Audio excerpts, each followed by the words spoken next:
count in a tie against third division outfit Oxford United. Arsene Wenger's team had never been beaten by a side outside the top flight, and the hosts were expected to dominate the proceedings.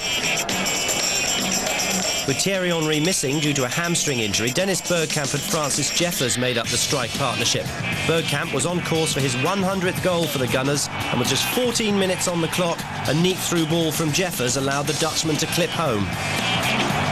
1-0 up, and Arsenal began to dominate the match despite some hard work from the visitors. Their second goal won't win any awards for skill or style, but it helped secure the victory. A corner from Pires found its way into the net, but how it got there is open to interpretation. United's Scott McNiven eventually credited with finding his own net. Non-league Farnborough Town were handed a giant-killing opportunity when they were drawn at home to Arsenal, but the match was moved to Highbury for safety reasons. Here's Jim Proudfoot. Bunts back to concede the corner, which is Arsenal's second of the game. And Bronckhorst will take it. Hennig on the end of it, but so too was Sol Campbell. Pires. Toure. 2-0. This time it's Jeffers. Wiltord. Good ball by Wiltord for Van Bronckhorst. 3-0.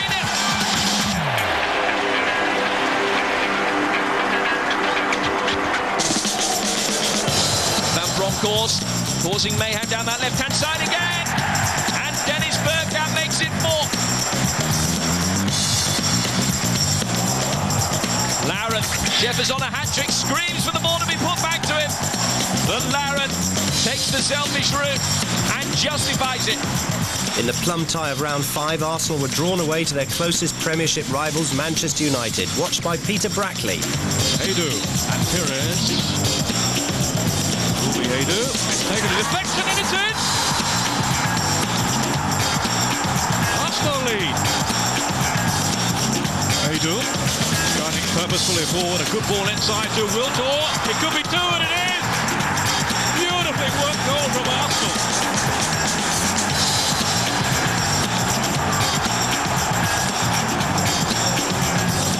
After Manchester United, it was Chelsea for Arsenal. The quarter-finals bringing together last year's finalists, and the Blues were determined not to be outclassed a second time. And despite a successful home record against Chelsea, the Gunners knew that the match would be no walkover. All Elston and watched, and Curry scored! Is it finally in from Jeffers? It is!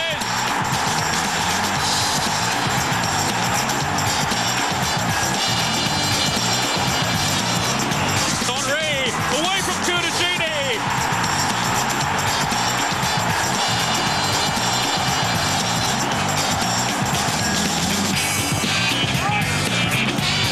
Alfiots. Almighty scrabbling in! Chelsea have forced an equaliser. 2-2. So with the first match ending 2-2, the replay took place at Stamford Bridge. Chelsea fancied their chances. Arsene Wenger had lots to think about. Got Vieira to his right, Jeffers through the middle. Here's Patrick Vieira. Oh, it's an own goal! It flew in off Terry. Here's Vieira storming forward now then for Arsenal. Jeffers up ahead of him, so is Wiltord. It's a great chance here for Sylvan Wiltord! And it's 2!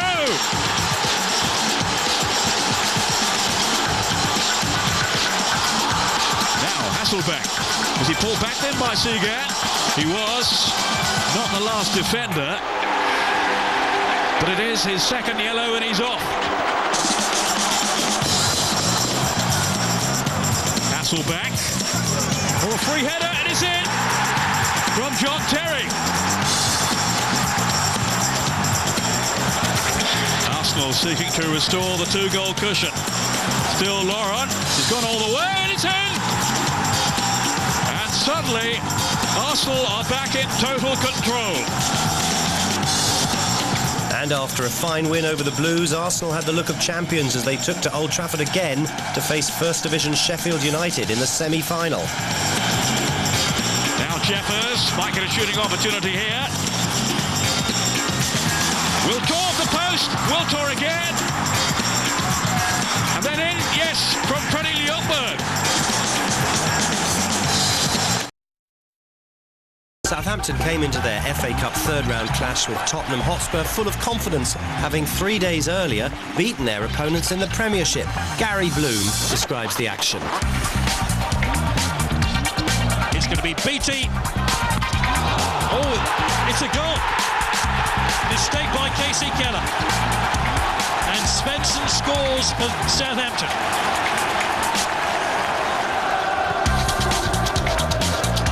And they're rattling forward here and lead 2-0. Tessum scores the second goal of the game.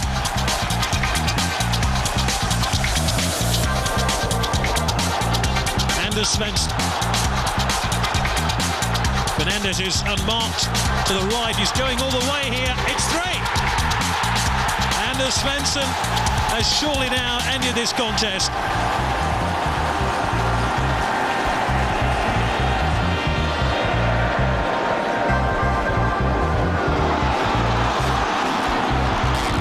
Davis, fantastic save, but Beattie has to have his say, and it's 4.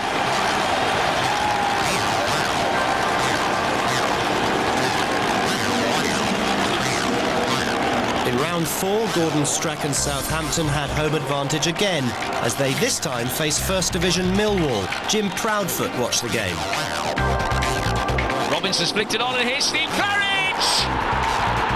There can be nobody who would be more delighted to score a goal against Southampton than Steve Claridge.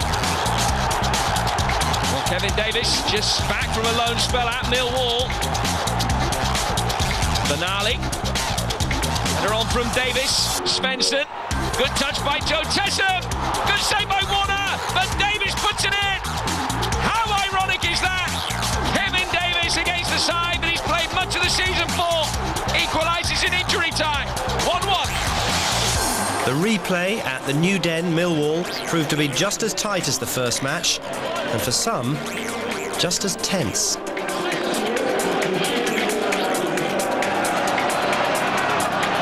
Svensson. That's a good ball down, and here's Matty Oakley.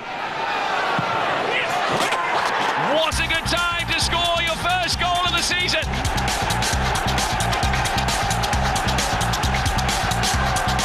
That Stephen Reid equaliser means that Gordon Strachan's men face extra time. They've not got a good record in extra time in cup competitions. Oakley! He's done it again! He's done the goal that puts Southampton through to round 5. Standing in front of Southampton in round 5 were Norwich City, also from the First Division. Marsden with a cross. Svensson! Southampton hit the front. It's Anders Svensson on target. Well, Marauders had a good game. Fernandes getting it wide, hit to Marsden. He can wrap it up. Beaten away by the keeper, Tessum. Hardly been on the field a couple of minutes. And it's Joe Tessum who kills off Norwich City. And thanks to their Scandinavians, Southampton heading into the quarter-finals of the Cup for the first time since 1996. Waiting for them there in the last 8 were another First Division side, Wolves, semi-finalists as recently as 1998. Your commentator here, Paul Dempsey.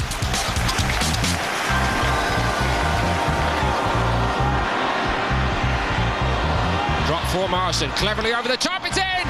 Southampton go in front. Wolves have resisted stoutly here for 55 minutes, but a little bit of cleverness and the door opens for Southampton and for Chris Marsden. Good forward run by Tessum. The unfortunate Butler surely gives Southampton their place in the FA Cup semi-final.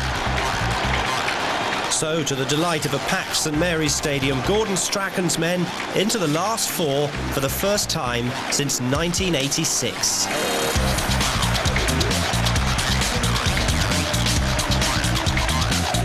In the last four, for the fourth consecutive round, Saints found themselves up against First Division opposition in Watford. Villa Park, Birmingham was the setting for the match. Here's Gary Bloom.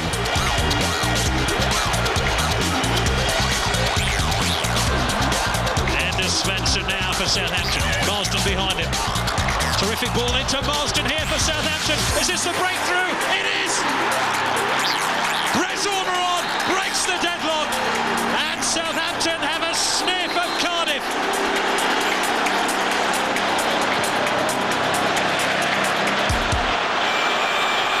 Ormeron.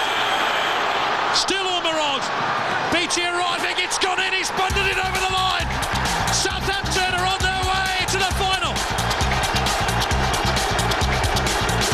Few Saints fans cared who had got the final touch as they celebrated what looks certain to be their first FA Cup final appearance since they won the trophy in 1976.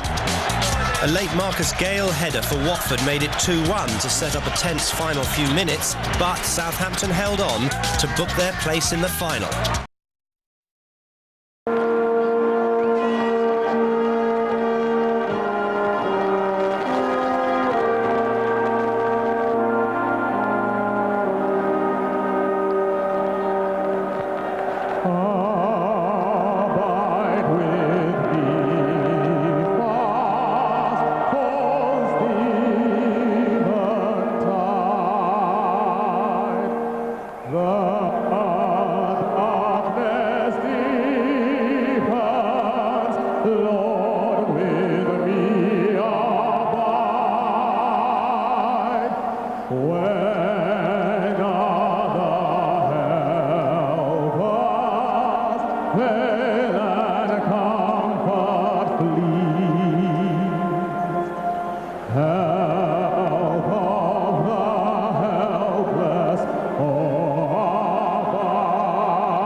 Yes, some emotional scenes at the Millennium. That man is obviously impressed. It's a big moment for him. I'm not sure what the reason is, but I'm sure he'll get over it. Now, but what I don't know what you guys think about this solo singing of people's songs like national anthems, but I'm not a big fan of it.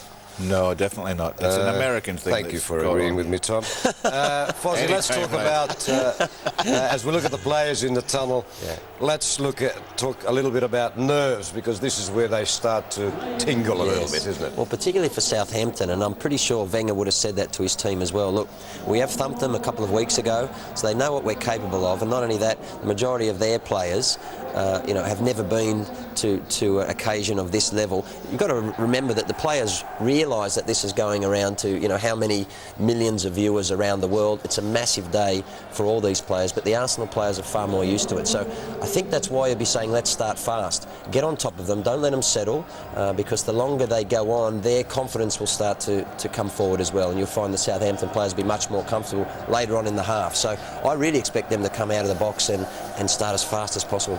How would a goalkeeper, Tom, like Niemi, of course you've never been a goalkeeper, you could have been one, you were a very all-around talented player, but How would he feel now, talking about nerves, because he's going to be under enormous fire? Bullets coming from him. Niemi is a great goalkeeper. He's a fine goalkeeper, and this is his third cup final. He played in the Swedish Cup final, won a cup final in Sweden. He won a Scottish Cup final with Glasgow Rangers. So he's a very experienced keeper. He'll not be nervous. Southampton, I don't think they'll be nervous, because little Strachan will have them sitting down, and they'll be feeding the raw meat to them before the game, and they'll come out firing on all cylinders. Don't worry about Southampton. Concerned after the 6-1, Fozzie. No, but that's pure management, isn't it? You know, he in fact said after 6-1, you know, it was a good game for us because I worked out through it how to deal with Arsenal. Well, very few teams in the Premiership have worked that out over the last 5 years, so it's unlikely, I think, that he does. It's no secret to say that we're going to put someone on Pires, try and man-mark him and close down the wide areas. I don't think that's, you know, that surprises anyone. By the way, the referee for today is Graham Barber. I'm not sure which part of England he's from, if he is from England, and they normally are. And of course, as you can see, Arsenal have the advantage, or if it is an advantage, of retaining their own colours. Does that matter very much, Fozzie? I don't think so. And just as we saw Keown come out there, it occurred, you know, the irony that Sol Campbell was suspended against Manchester United by elbowing Solskjaer, and how ironic it'll be for Alec Ferguson. I'm sure he'll enjoy it if Arsenal don't win tonight, to think that, you know, he was able to put out you know, their key defender. Yeah, Fozzie, I know that Arsenal has got a tremendous squad, but surely two world-class players like Vieira and Campbell must be missed. Oh, no, look, Vieira's just been incredible, and Campbell also. They've had so many defensive problems this season, and Wenger's already said that in the transfer market in the summer he will go for not only a goalkeeper but certainly a central defender. The real question mark is whether he should have let Matthew Upson go. I think a lot of Gunners fans are saying that he let him go to Birmingham in the January transfer market, and it was a pretty bad mistake, and one that he is pretty rare from Arsene Wenger. Tom? Yeah, I agree with that entirely. He should never let Upson go. Upson's a very good player, young player. Why he let him go, I don't know, but they've got problems there. Illusion is not a centre half. He's not. He's a big, you know, cumbersome lad. But whether or not he'll be able to contain Beattie, time will tell. You just wonder as well, Tommy, whether Wenger has said to Gilberto Silva, I want you to sit very, very deep and try and screen those two guys at the back as much as possible. If Beattie's capable of holding the ball up, you know, and allowing, particularly Anders Svensson, who I love. I think he's a really good little midfielder. He's capable of scoring goals. He's good on free kicks as well. And just on that point, James Beattie has got a fantastic shot. So any sort of free kick around the edge of the box, pretty sure Wenger would be saying, listen, let's stay on our feet, don't give anything away around the edge of the box, because he's very capable of scoring. Well, I'm a Gilberto Silva fan. I think he's a wonderful player. I think he's been the best buy of the season, and I think he can do that job, just hovering in front of the defence, taking over the role that Vieira did ever so well. Him and Vieira, they were just before Vieira got injured. They had a great combination going there, and Silva will just need to take a little bit of extra responsibility on his shoulders tonight and do the job required. Simple as that. We haven't spoken about Ray Parlour, who made a great contribution to last year's victory, didn't he, Fozzie? Well, I think the last 5 goals Arsenal scored in FA Cup finals have come, 4 of those 5 have come from midfielders. Of course, Freddie Ljungberg himself is bidding to become the first ever player to score in 3 consecutive cup finals, but Parlour's a class act, really. He is more of a workman type player than what, you know, the other creative midfielders are there, and he plays a crucial role. I think he is an enormous player for Wenger tonight, given the absence of Vieira. It's going to be him that probably has to close down Svensson, who is a lot of the creative force for Southampton.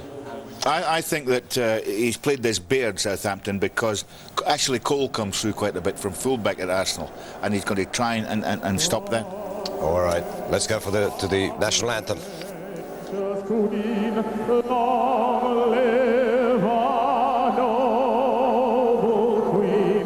God save the Queen. Send her victorious, happy and glorious,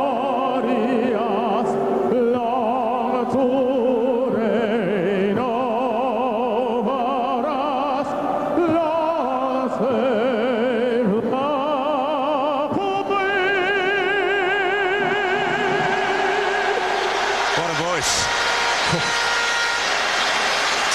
selection, though, not straightforward for either side. Arsenal without two colossal members of their usual first-choice team, the suspended Campbell, the injured Vieira. In Campbell's most likely replacement, Seagull is also unfit, so the key centre-back role alongside Martin Keown goes to Oleg Luzhny. Better news for Arsenal in the return of Lauren, his first match since that bruising battle at Bolton. Bergkamp preferred to Wiltor up front. Gordon Strachan's concerns over Niemi and Marsden, both goalkeeper and captain, do play despite knee injuries, even though it's been touch and go. The surprise selection, though, 21-year-old Chris Baird. Only his second start in senior football. It's incredible, really. He'll work in tandem with Paul Telfer on the right-hand side to try to curb the threat of Robert Pires, who struck a hat-trick against the Saints just 10 days ago. Well, as favourites, I don't expect Arsenal to have worked on too much, Mark. Maybe the back four with Luzhny and Keown, they'll have worked on a little bit just to get some sort of relationship built, but it'll be quickly done. It's a strong side, whatever way you look at it. I know there are absentees, but in the attacking half of the pitch, where you're going to win a football match, they're incredibly strong. I always think it's the underdogs that you look at then to see what they can do. And I think Southampton, with Gordon Strachan, have got it all to do today. And then you look at his formation, no surprise to see BT and Ormerod as the two that are going to be up front. But it's that right-hand side. They were destroyed at Highbury a little while ago, and I think it's no surprise that he's picked Telfer. And I unlike the lads in the studio who think Southampton might go at them, I think early on they won't. I think they'll keep it nice and tight, Mark, and I think Telfer's got to help Baird. I think they've got to try and fill up with midfield players. Ormerod and Beattie, I think when they lose the ball will split. If you're going to let any Arsenal player have the ball, let the centre-backs have it. I think that's the key.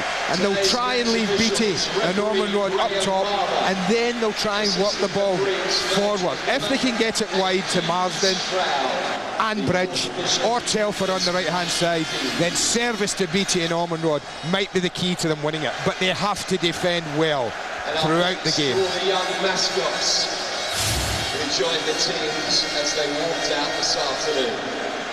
Well, he's a Northern Ireland under-21 international. He's come through the ranks at Southampton. His first start was in the last game at Main Road. That had plenty of ballyhoo around it.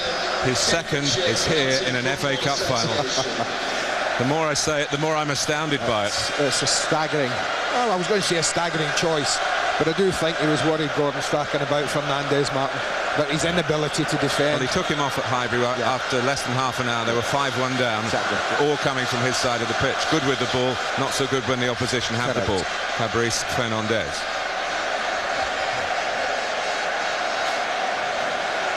Arsenal won the toss for kit, but lost for choice of dressing room.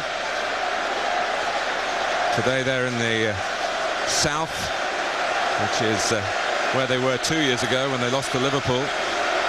Graham Barber has fitted in becoming a father for the first time in his countdown to Cardiff. The biggest day in his refereeing career. I'm a bit concerned about the referee, I have to say, Martin. I don't think he's been the best by any way this year. So let's hope that's the last thing we mention at Graham, and good luck, son.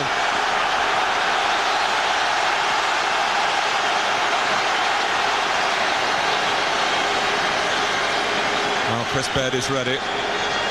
Southampton, shades of 1976 in yellow and blue. They had to change against Manchester United. It did them no harm that day. A lot of thoughts of the gone but not forgotten Bobby Stokes in the build-up to this game. Will they provide a similarly unlikely hero here in Cardiff in 2003?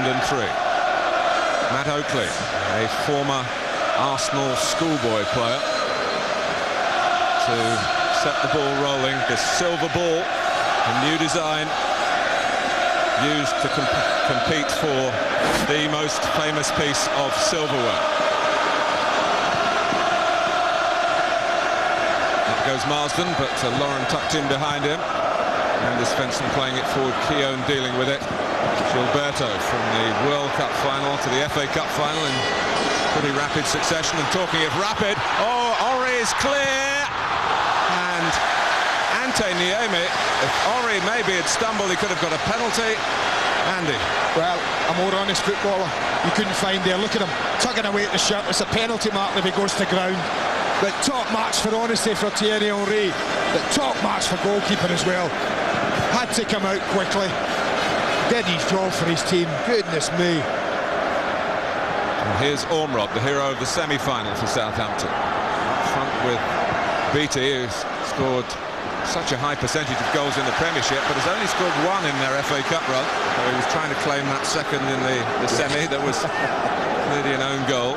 Look at Michael Svensson, even earlier on, Mark. He's half thought he's gone trotted up to the edge of the 18-yard box, but Lundvik one was the one that was exposed by the pace. Lauren with a rather nervous clearance. Well, he's hit a few beauties this season, but didn't quite get that. But Antti Niemi, we've talked about this goalkeeper, what a fantastic signing he's been for Southampton and how many great saves he's made. But I would be more concerned about the pace that destroyed the centre-backs. What a good save. Made himself big, but he goes down, it's a penalty. It's simply that.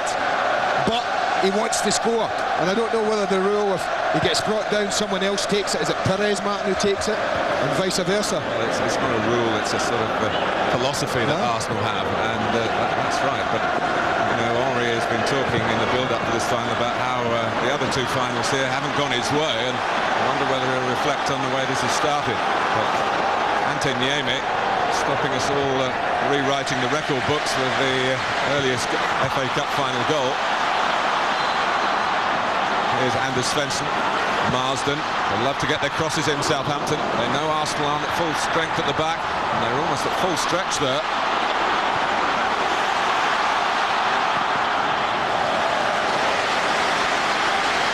Yeah, they'll all want a touch. Oakley and Marsden and Svensson and Telford across the midfield. They'll all want to have a little touch in the football.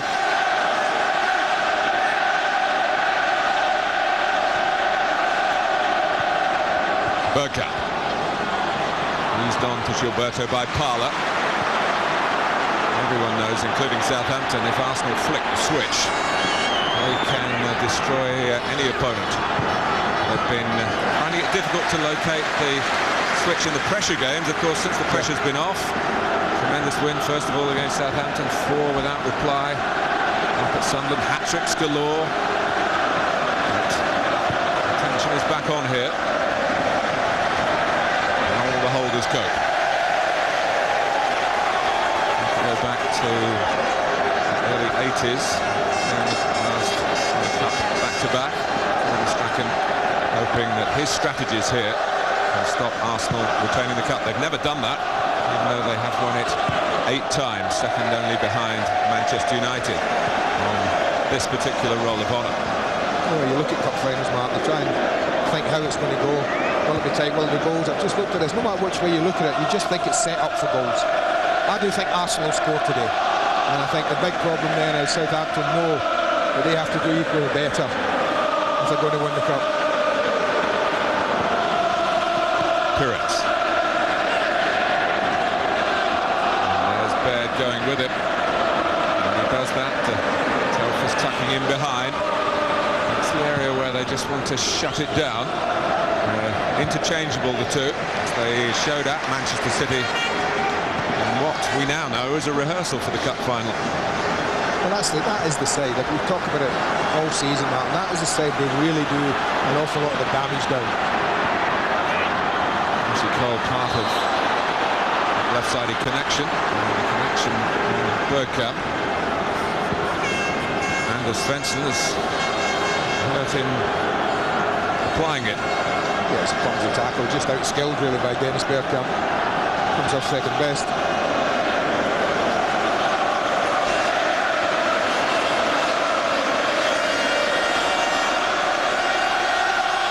It's taking a little while here. Jim Joyce, the physio, has been busy with Niemi and Marsden in particular over the past few days and done a good job to get them on the pitch. He's now on the pitch himself. Well, you'd be very surprised if Arsenal just toss this in, Mark. There's nothing in nature. Free kicks like that, you just throw it in. I wonder if we'll just roll it and try and move it. We've got a load of space in this near side for Lauren. They want to shift the ball from where it is now to the right-hand side. He's making his way off rather gingerly, Anders Svensson.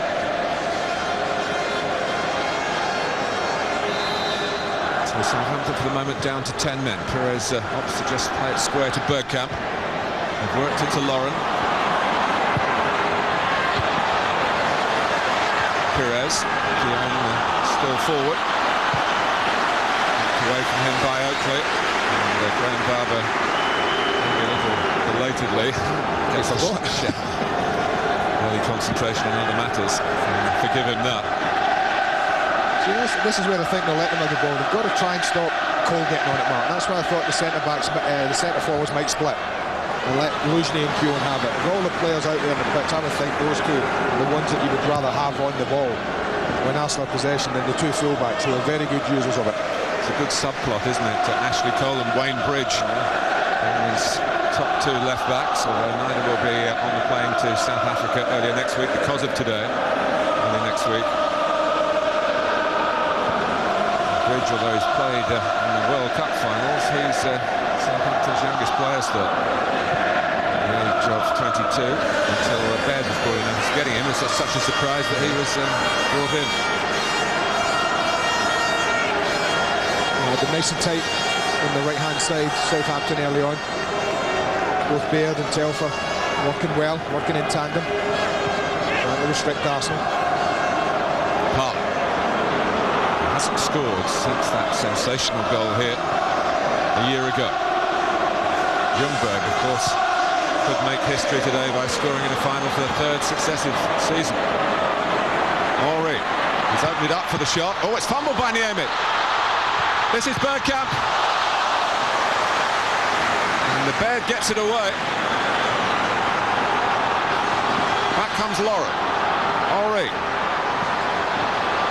Trying to turn Michael Svensson. And Beattie needing to put in a defensive foot there. That's a chance. But what on earth Michael Svensson was thinking about, Mark, was Thierry Henry just dragged the ball on the inside of Wayne Bridge. There was only going to be one winner in a 1v1 there, and that was going to be the Frenchman. Another little moment, though, that will have done Chris Baird's confidence a world of good. He banged the ball away, right place, right time. Yeah, I don't think it was going in. Dennis Bergkamp more just about got it across the face of the goal. And he had to deal with it. And he dealt with it well. But what I can't believe is Svensson up here. Now, when he's faced up with that, the centre-back's got to realise there's a problem. And he doesn't come. Look how late he is before he even makes a move. He doesn't even get anywhere near it. Doesn't come to close him down. Allows Henry the shot. Just about got away with it, Southampton. Beattie got the touch against Keown.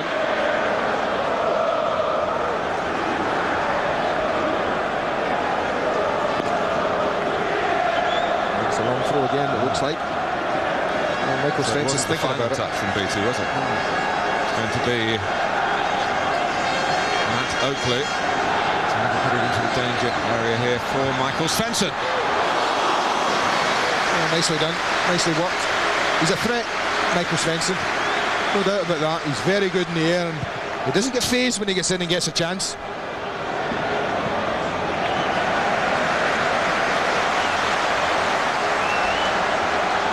He's chipped in with some goals this season. Main Road last weekend. Scored on the day that Southampton got their cup run going, finishing with Arsenal. It started, of course, with Spurs back in January.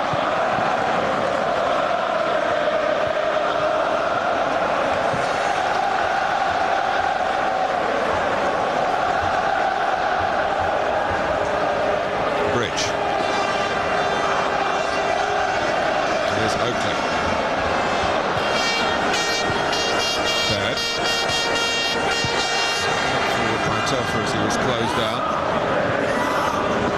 Lundekvam, who's very much a local hero, Southampton born.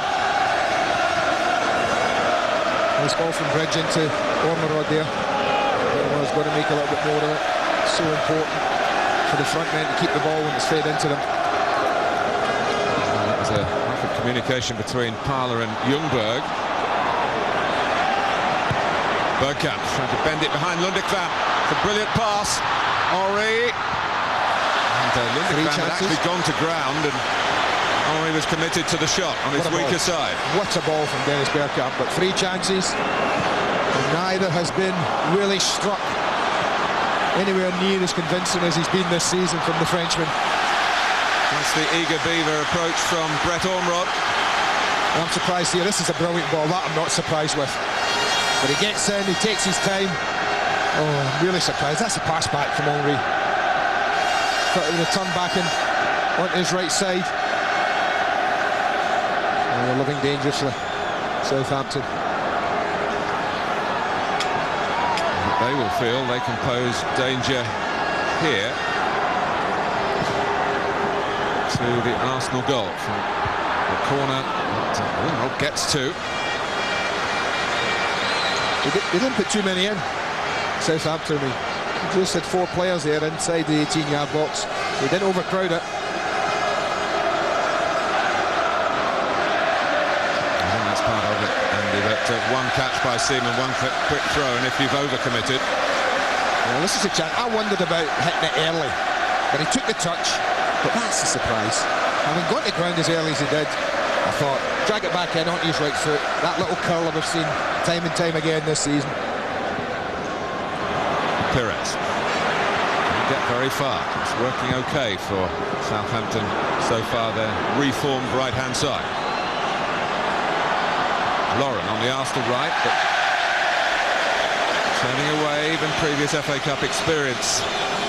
There's no guaranteed antidote for FA Cup final nerves. There's huge pressure on Arsenal. Pressure of finishing with nothing.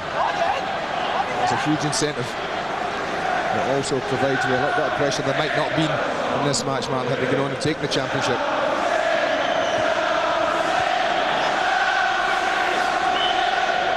Ormrod.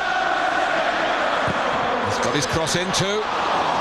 Unable to prevent it, and it's another nervy piece of Arsenal defending. Well, the first thing I'm surprised about with Martin Keown is the ball's fed into Ormrod, Martin. He stepped away. He allowed Ormrod to take the ball, turn and run at him. That's not like Keown. That's not where Michael Svensson was. He comes out here to Telfer, who's only scored once for Southampton. 4v2 back post. One of them BT, one of them Svensson. Arsene Wenger's 4th FA Cup final in 6 seasons. These are some surprisingly difficult days for the club, not just the disappointment of missing out on the Premiership and the suggestion that there's not enough depth in the squad when the likes of Campbell and Vieira are missing, but the balancing act between financing the new ground and buying new players is proving very tricky. A new goalkeeper is certainly on the manager's shopping list for the summer, wherever that leaves David Seaman. Beattie. You know what you get from James Beattie. Aggressive, all action, strong upper body, terrific in the air, not frightened of taking a shot if the ball drops, 25, 30 yards out.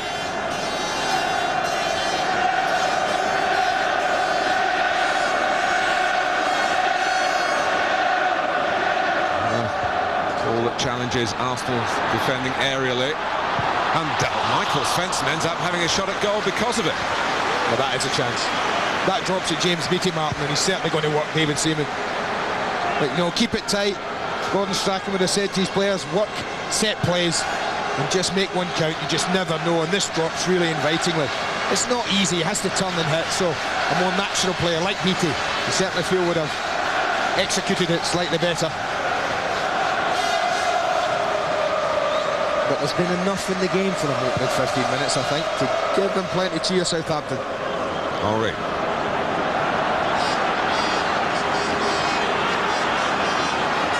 Roberto made his debut here in the Community Shield and scored the winner, of course. Arsenal's season has a certain symmetry to it, finishing as it began in the Millennium Stadium. 15 minutes gone, being an open 15 minutes. With more than a hint of promise about it. Bridge. Ball's header away. Tidily done by Baird and by Svensson. I think James Beattie's coming back from an offside position. That was good. Southampton, Gordon Strachan will be pleased with that. Ball up to Ormrod, held it up, support from Bridge, good ball in. clearly offside, you can see that. For Sky Digital Viewer, the red button on the remote, player cam facilities available. Thierry Henry under that scrutiny at the moment. He's certainly been to the forefront in the opening 15 minutes. And another day he might have had a couple of goals. Perez. Lundberg trying to time his run. Perez delayed. Lundberg leaving plenty of space for Lauren. Safety first. At the back post by Baird. Well, Lawrence played a couple, Martin. I haven't seen too much of that this season from Arsenal when they get in the wide areas. They don't usually throw it in like that, but Lawrence has been keen to do so.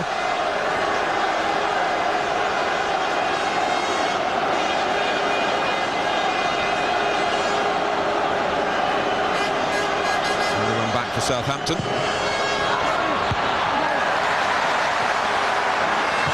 Looped back in by Parler. Offside given. It's nice to see the FA Cup final restored to its traditional place on the Saturday after the league season has ended. National Premiership runners-up for the 4th time in 5 seasons. It's been the often scenario for Southampton, the relegation battle. It's been a season of real progress. Now to finish 8th. Do feel they are a club on the up. The new stadium, the greater capacity to make money down on the south coast, and a great rivalry with Portsmouth to come next season. Let's go free kick. Good play from BT though. If I was James Beattie, he'd be looking at the centre-backs and I'd be saying, yeah, I'm going to try and play as much as possible on Luzhny. I think he knows against Keown he's going to get a good contest. It's pretty even. But I think if you're James Beattie, you fancy your chances against Oleg Luzhny. And someone's got to take Michael Svensson, haven't they, from Arsenal's point of view? And the two Svenssons are moving the defenders around here. That's a foot control. They come, those who would have been offside, and Lauren has to concede the corner, step by step.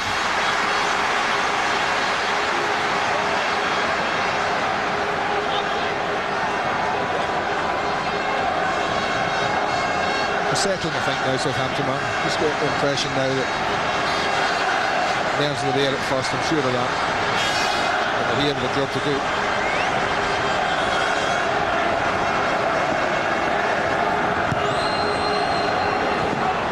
Variation involves Anders Svensson. Not delivered with the snap maybe that Gordon Strachan would have wanted. This is Baird. And goodness me, he's brought an awkward save for David Seaman to have to make. It's not gone behind for a corner. I have to say, the way he pulled this out the air was admirable enough. Dropping out the sky. Look at that for a touch. See you later, son. And then he's off. Not quite got the power to severely test the goalkeeper, but enough to worry him. He's supposed to be stopping Perez. Perez couldn't stop him then.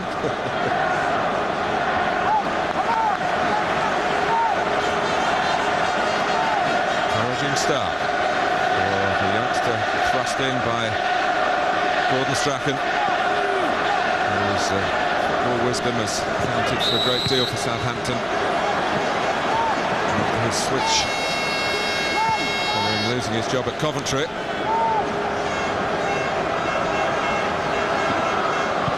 Still very much in the early chapters of this particular FA Cup final story. Ljungberg. Not taking too long. Gilberto. Trying to pick out Henry. Perez. Henry. Perez still moving. Clean defensive tackling by Matt Oakley. Frontmen for Southampton are a long way apart. They're going to have to do that at times, though, Martin. It's going to be part of the job today if they're going to win it. Arnold way back deep, helping his midfield there. Ashley Cole trying to produce one of his party pieces. You notice how much he meant to Arsenal when he had that hernia operation earlier this year. And he never looked quite the same side. He wasn't marauding down their left flank. Outside. Booty. Well, he knows what it feels like then. But he's off. I think he's off just about half a yard. It's very close, but just about. Talking about the absence of Sol Campbell and Seagal as well is injured. We shouldn't forget that Tony Adams has been, of course, such a pillar of Arsenal's FA Cup exploits in recent seasons. First full year without his influence. Pires.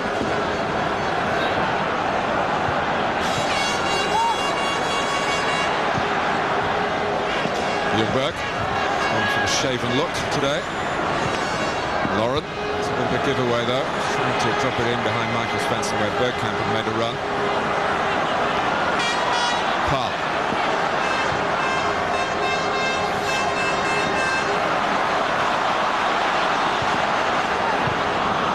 Judged by Luzhny. And given it to get going. Very speculative cross. That again is an Arsenal out. And he's on the ball like that, Mark, and Bergkamp's in that little hole withdrawn position. He's crossing it to no one basically, and that's what happened there.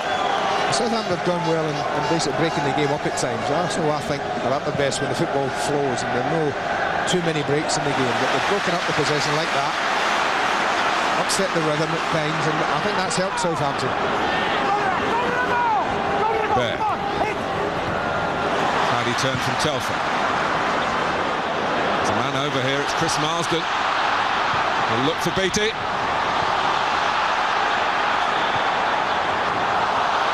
Hopefully can pick it off and keep moving on the outside. Telfer goes central to Anders Svensson, who's got good feet. Well played. They're growing. I said that the confidence is there. Arsenal's passing, I don't think, has been great. They've given it away needlessly at times. You wouldn't want to see that. Your defender half-hearted attempt at a tackle there, Mark, from Lauren. If that cost the goal, I think they got a right dressing down. Just wonder how strong that ankle is. Yeah, it was a token gesture of a tackle, really, in the edge of your own box. You've got to go right through everything there when you're winning the ball. Lauren didn't do it near that. Beattie making his move. It's beyond him towards Michael Svensson, who didn't get a touch because Keown intervened. Doing good work by Baird, stopping the quick counter-attack that Southampton are fearful of. The best player on the pitch at the moment has been the right back. Quarter of the game gone. I mean, the Southampton right back. He's had a fabulous 20-odd minutes.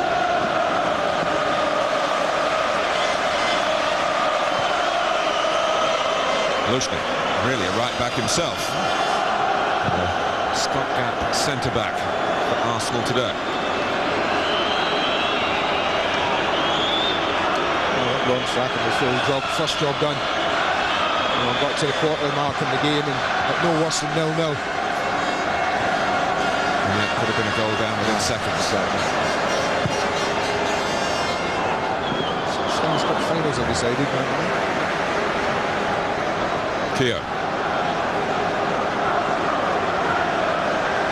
Had a few fitness worries of his own. Build up. Coming to Cardiff. That's what I mean about use there, Mark. They let Mark Keown have it like that. That was a pretty aimless ball in the end from Martin. He's on the ball again. Settles for the throw. He's a workaholic for Ormerod. Remember, he's the young man released by Blackburn Rovers just a few days after the club was celebrating winning the Premiership in 1995. Went out of football, played for a works team, pub teams, that sort of stuff. Got a chance in the non-league scene. Was picked up by Blackpool, scored here for Blackpool, in fact, and into the Premiership. Offside, Henry. Close. Amy was there, very aware. That's a position the goalkeeper's got to take at times, Mark. The starting position's got to be quite high in his 18-yard line, but look how close that is. That's probably not offside. He's so quick. And if he looks offside, I think that's the danger. If you hold your line as high up the pitch as that against this man, then you're asking for trouble.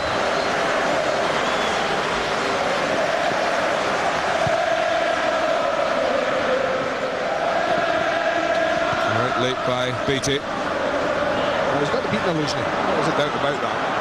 Certainly aerially, James beat him. Bergkamp. Actually the furthest forward for Arsenal in that attack, and he was probably quite pleased. He wasn't going to get away from the defenders to feel a little clip at his ankles. A little generous, I thought. The ball's not trying to do anything, just poke the ball. He was a bit unlucky. He was 34 last week, Dennis Bergkamp. And his 100th Arsenal goal in the FA Cup. He started this run against Oxford. Gilberto. Ljungberg.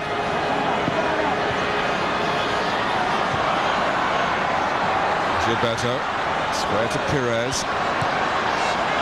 A bit flashy, particularly effective for Arsenal.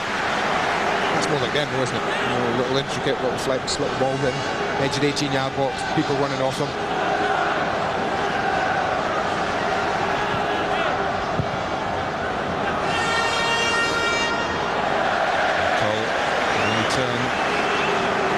Go over the touchline. Good pressing by Southampton collectively again.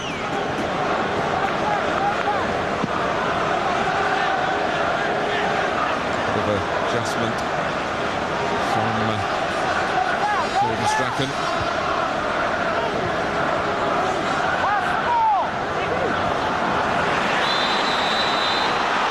Graham Barber's given the free kick Arsenal's way. Against Telfer. Beat his case that he won the ball, Paul Telfer. As you can see, a pretty good case. That's a good tackle.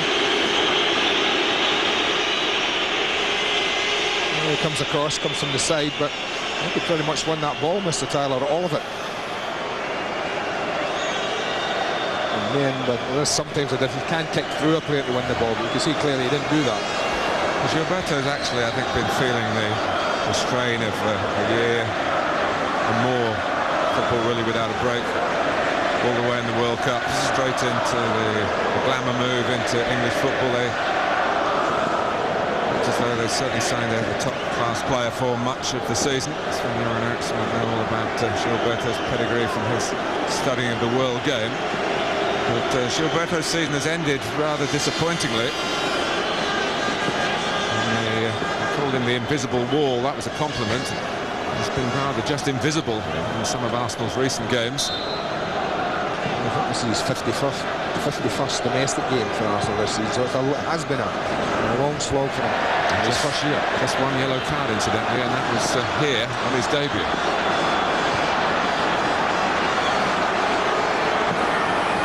Bridge. He also doesn't get booked very often.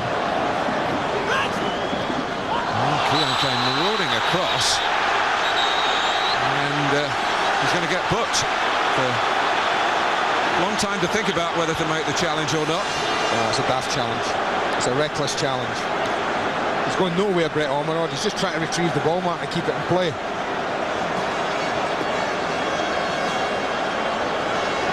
That's daft. He's now, what, best part of an hour, and he can't miss time another tackle. You know how feisty he gets at times in a game if things aren't going well. And he does get involved, Mr. Keown. Not just the caution, now it's the free kick to deal with. Drop it in there. Oakley takes it, Keown does defend it. It's a good ball as well. That's exactly where you'd have wanted it. 5-6 yards out, in amongst a host of players. Just a little bit of pulling it, losing his shirt there, but that's a good ball in.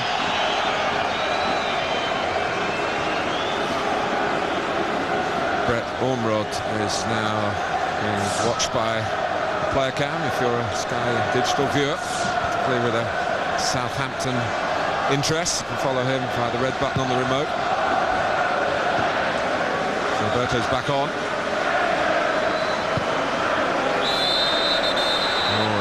Luzhny felt that Beattie went in with a foot raised. The ball's bouncing, Mark. I mean, the ball's bouncing. you know, he makes no contact. It's a token gesture. I don't know what Luzhny's problem is. That's what I mean about Graham Barber. I think he's far too quick to bring out yellow cards. I really do.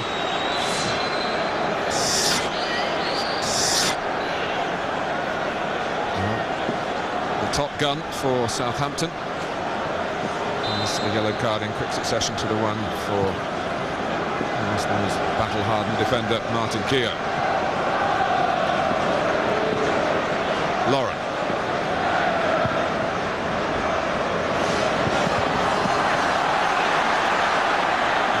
The sort of supply really that Bergkamp's looking for. Keogh. He's coming back now, the Dutchman. Yeah, it's been a bits and pieces performance, I think, from Arsenal, Mark. Might have gone a goal up in the first 30 seconds. All right, and Henry's had a couple of half-decent chances, but since that third chance he had, they've been untroubled at the back, really. Coped with everything quite well, and have grown in confidence themselves, the underdogs. The longer you keep it like this, level or better, the more twitchy and nervous the favourites get in games like this.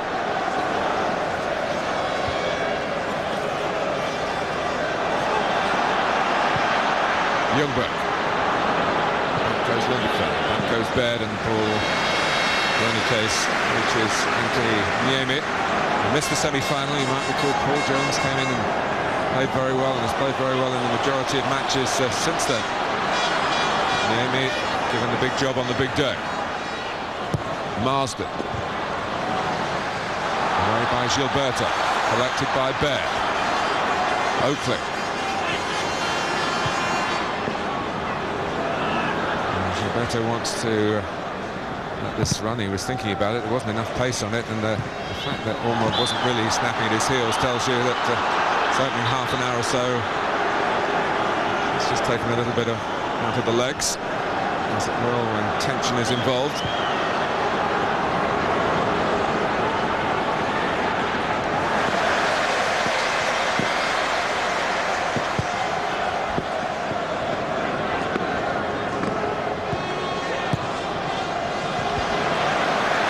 Ljungberg.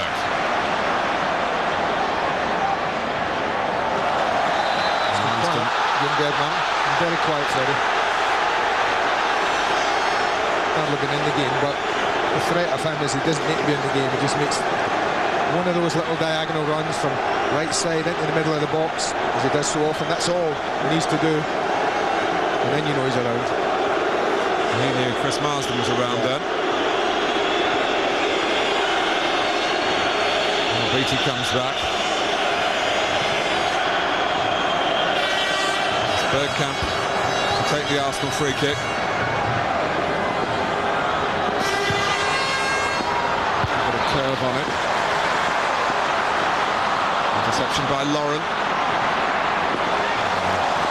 Baird did well just to get a deflection on it, and Beatty sent it long for Ormond to chase. Ashley Cole, the defender. Seaman using all the know-how, using the inside of his head as well as the outside to mop it up.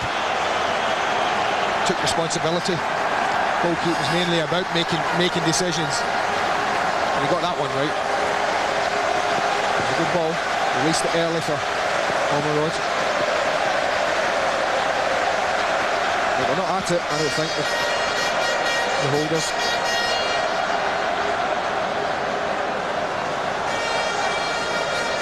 Quick chance to remind you, Sky Sports 1, live coverage South Africa against England at 6:30. Make a note of that time in your diaries.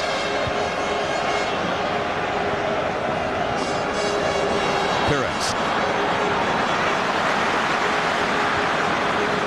Now Bridge. Neatly done by Beatty. Marsden. 10 minutes left in the first half. Southampton very attuned to their first FA Cup final for 27 years. Pity, that was a poor ball, yeah.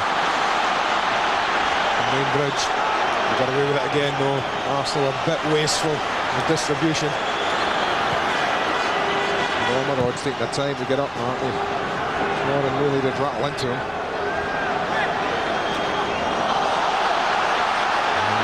To together there. The two players who have been cautioned, Keown and Beattie.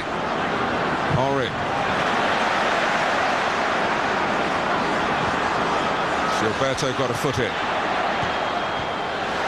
Andy, we know Arsenal are fast, but Southampton, I can tell you, are very fit, even by Premiership standards. It's yes, they are. Been the cornerstone of Gordon Strachan's methods of building them up.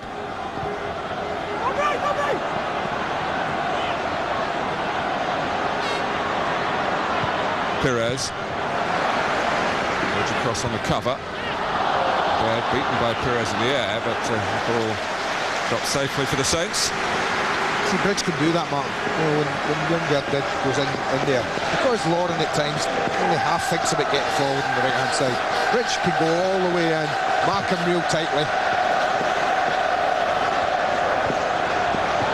See, one national newspaper had a strachometer today, shouting the increasing mood and rising temperature of the Southampton manager. Does get his points across.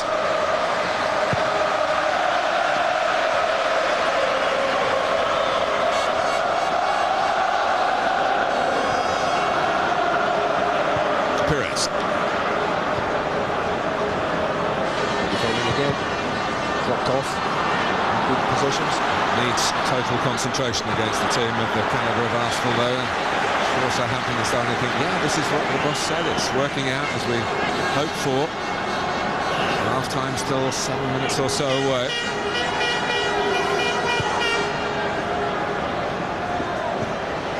Parlour. Much on the periphery of the game so far, which is unlike him. Henry for Bergkamp. They put it together right here. It's Freddie Ljungberg. It's Robert Perez. It's 1-0 Arsenal. There you are, just when you're thinking you're getting the measure of the match. From Southampton's point of view, they're a goal down. That's what they're capable of at any time when you have a host of players with the quality they've had, and they haven't been at it today.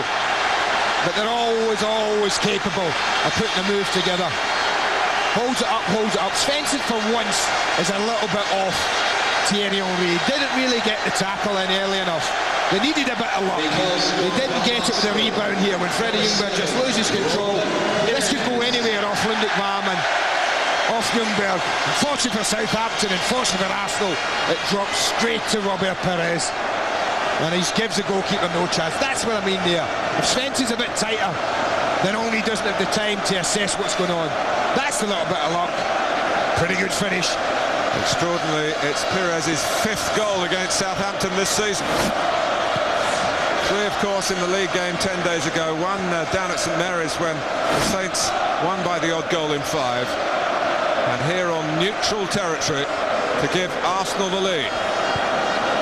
In the FA Cup final itself. The player who hasn't got a winner's medal, he missed out last year, of course, because of that damaged knee that kept him out of the World Cup as well. He's giving himself a decent chance of collecting one today, because when Arsenal get in front and they get the bit between their teeth, they can be truly unstoppable. And here comes Henry. Perez coming in again. Just a little nudge on him that put him off. He's not complaining, in truth. No, I think he just stumbled, Mark. I think it's this is about 2 foot behind him. But look at the top of the screen. Look how much ground he makes up on Paul Telfer. Now, Telfer shouldn't be allowing him to get in front. You could see him coming, but he is in front. But the fact it's about a foot too far behind him means he could just wrap his foot round it. He's reaching back for it. That's why it wasn't a control shot. Otherwise, it could have been 2 in 2 minutes for Robert Perez, who's a very emotional character, and almost looked as though there might be a little tear in the eye there as he comes to terms with what he's achieved. But he hasn't won the game yet. It's 5 minutes to go in the first half.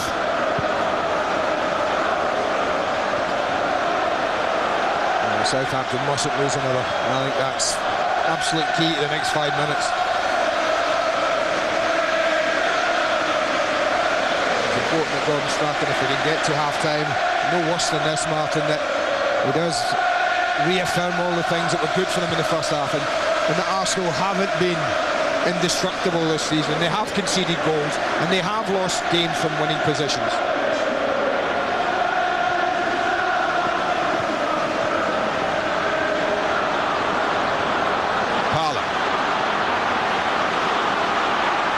Berg just holding a position. Parlour wasn't really looking to work with him in any case. Well, suddenly now Southampton are showing the strain. And so much of Gordon Strachan's planning and the team selection around dealing with Robert Pires be particularly painful for Southampton that Pires has put away the opening goal of the FA Cup final 2003. Marsden. That's a weak one from Beattie. That's a late one from Parlour.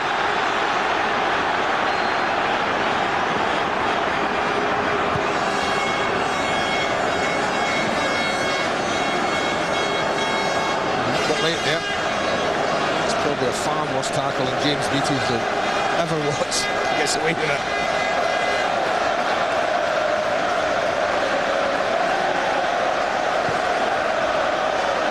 Run up by Bridge. One brilliantly by Beattie. Fasten onto it. Bridge trying to force it forward again. Good closing down, defending from the front by Bergkamp. Keogh.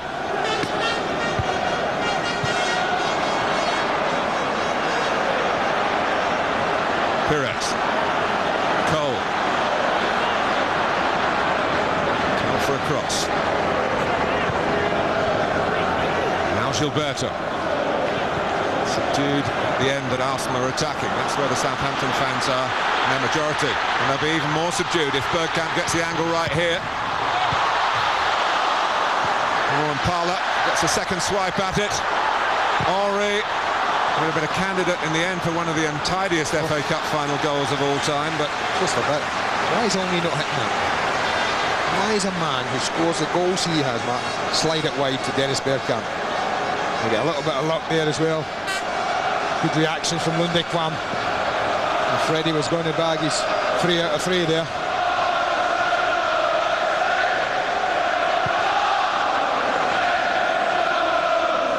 Well, if this, as it has been described, is a consolation prize for Arsenal after their faltering in the Premiership, then it's a very big one. Their supporters turning up the volume inside the Millennium. The acoustics helped by the roof being closed.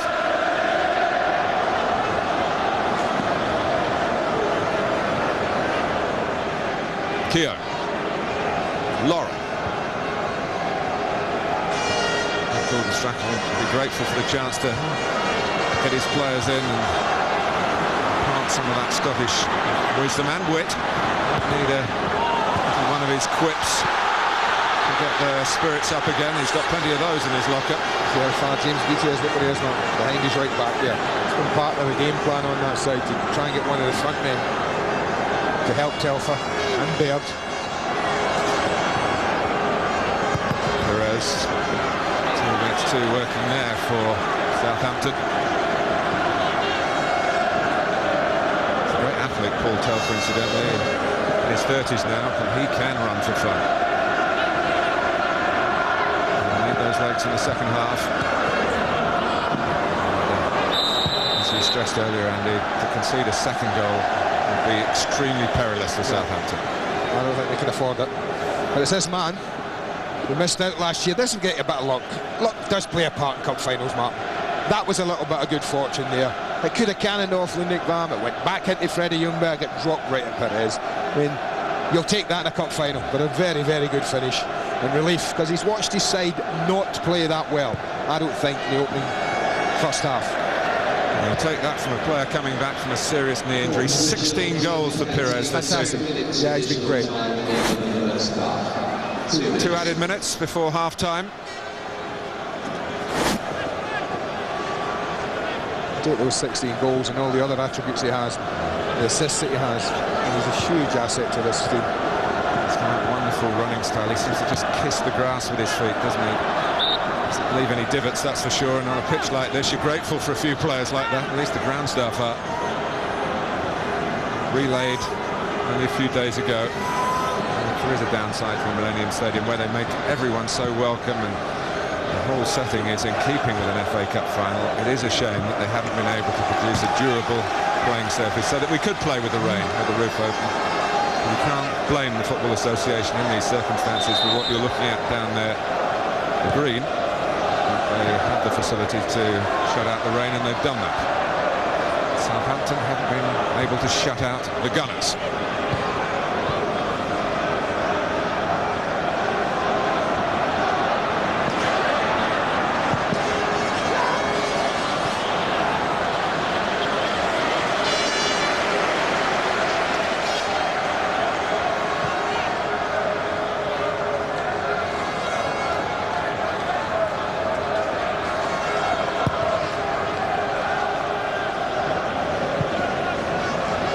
Doing enough to take Ljungberg out of the equation. Bridge.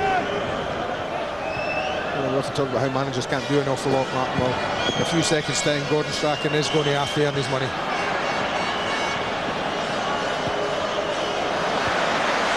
Poorly done by Luznik. Been total coolness at the back for Arsenal, but they survived their stickier moments in the first half. And then they struck through Robert Pires, which was particularly tough on the way Gordon Strachan had set out his team. And Chris Baird, who'd come into the team so early in his career, done very well. He could be pleased with his first half, but he goes in the team that's trailing at the break by 1-0.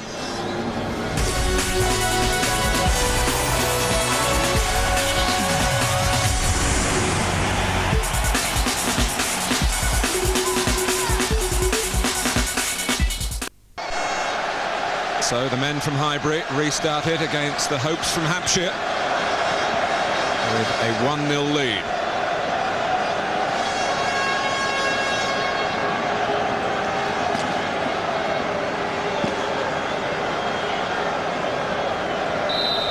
Watch is set and away we go.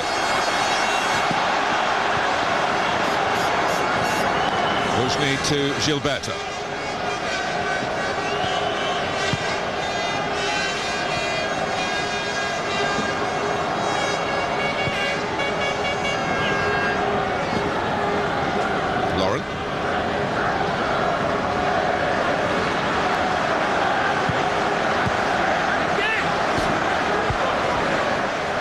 Strachan has had his say. Do you think he'd be like George Graham, keeping it tight for a little while before the shackles have to come off? Well, they won't be throwing people forward recklessly at the moment, Martin, and I just think, and as I said right at the top, the bigger they make the pitch, the easier it is for Arsenal, I think, and that's why I thought they'd play the way they have done. And they wouldn't just throw people forward. They'd have to be controlled if they were going to Arsenal. I think it'll be the same. Oh, it's a kick by Seaman, straight to Telfer.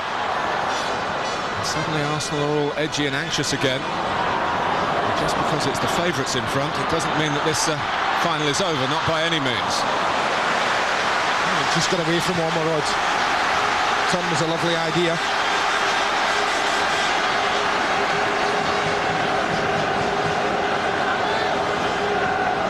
Anders Svensson squeezed it away from Bergkamp. Michael Svensson, no relation, they are both Swedes. Oakley, Beatty trying the flick, it comes back his way. Made up the ground on Keown then. Not quite quickly enough to stop the ball passing behind for a goal kick.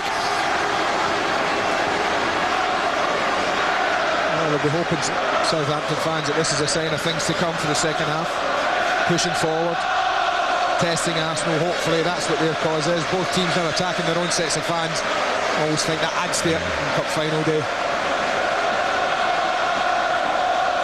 But Arsenal will be patient, I think, and they will pick them off if they can. They get a bit loose and they get a lose of discipline in any way, in any shape or form, Southampton. And Arsenal could just nick the second goal. That's been a pretty vintage year for cup upsets. 4 Football League teams in the quarter-finals, 2 in the semis. But as in every year since the Premiership was formed, 2 from the elite contest the final.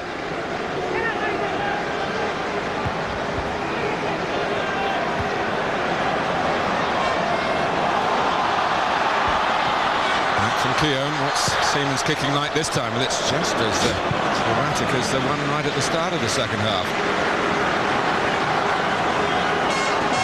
Works those big shoulders and swings the ponytail, and in that philosophical way that served him so well.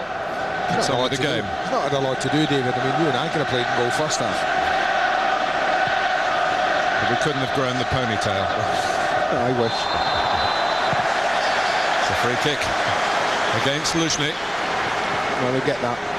Beattie knows he's better than him in there, and Luzhny knows it, and that's the thing.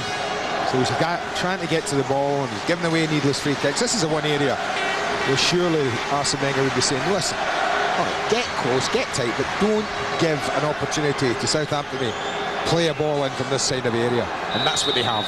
This is certainly one of the areas in the game that Southampton feel can get them a goal against Arsenal. And Martin Keown, I think they're going to look to him more than most to make the defensive contributions, Arsene Wenger's men.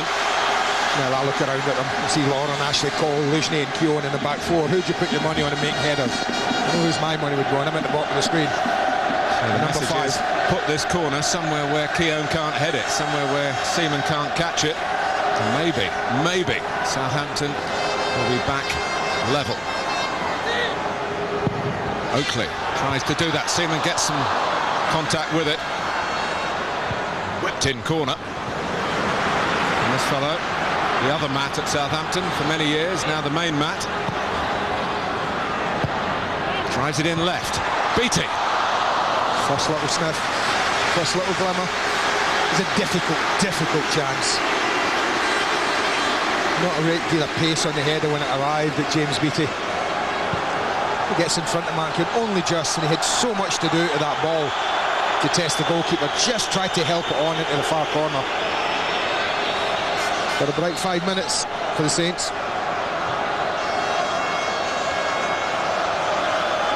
Not helped by David Seaman's kicking the Arsenal cause in the start of the second half, so contact here from a static ball was safer and surer. They're talking about this football as the quickest ever invented, if you can use that word about a football. Certainly use it about players, and Arsenal got plenty of those. It comes to Bergkamp. Lauren. Parler. Southampton trying to regroup, but there's a player down injured, Klaus Lundekvam. Perez. Ashley Cole trying to tell him to put the ball out, and Henry knew what was going on. And Perez apologising to all corners of the ground for not being aware of what was going on. It is difficult, honestly. I mean, a lot of great things have come into the game, and it is good to see sportsmanship, and I'm not suggesting anything other than that, but it is hard at times, Martin. You're playing in a cup final, and someone is injured, and it's difficult at times. Bergkamp just catches him there.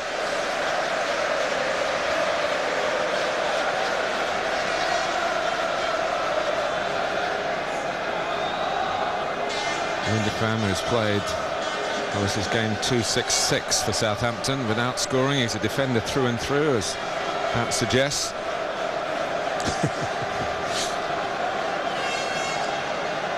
Does he bother going up for corners? Yeah, he does. Does he? Yeah, we'll see him up now. He did score a goal for Norway. Yeah, that's a bit. I'll tell you what the tackle's like there. It was a little bit like the one that Freddie Ljungberg got caught with Okocha.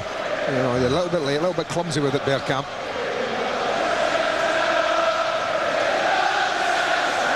They've got Paul Williams on the bench. That's the Southampton doctor there with the physio.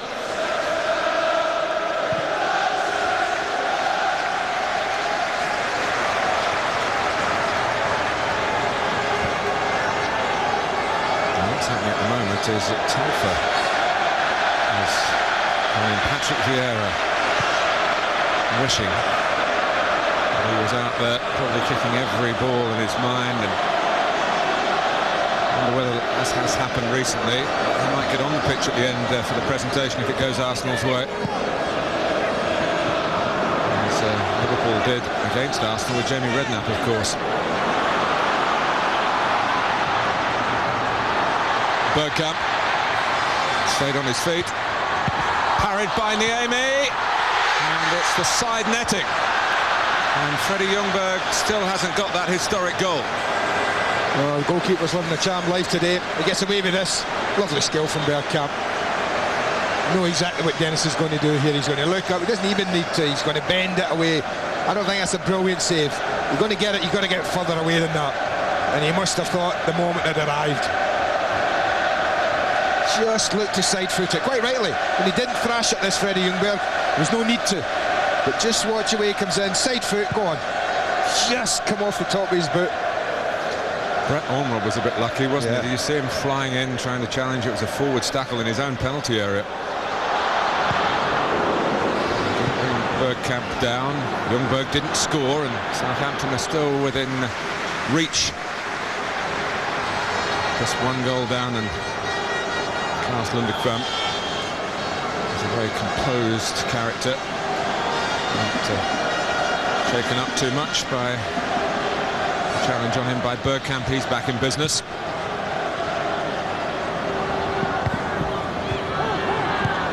Beattie, Telfer, Marsden making a run from midfield. Ormerod's in there. It's a bit of one of those runs from midfield he call a gamble. Could have dropped Chris Marsden's way. Still forward, it's Bridge. Oakley. He's drifting it wide here to Baird. Reflection on the cross, that can sometimes make it awkward for defenders. Another little nudge goalwards, or attempted goalwards, by Beattie. Like the previous one, not quite assessing the angles right. Difficult header. I mean, there's nothing easy about this. I mean, the ball's got no pace on it. He's 16 yards from goal. Tried to use the neck muscles to get the power, but didn't get enough on the ball itself.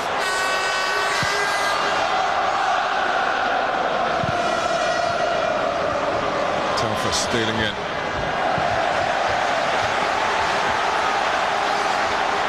Baird's throw. And a free kick from Luzhny again.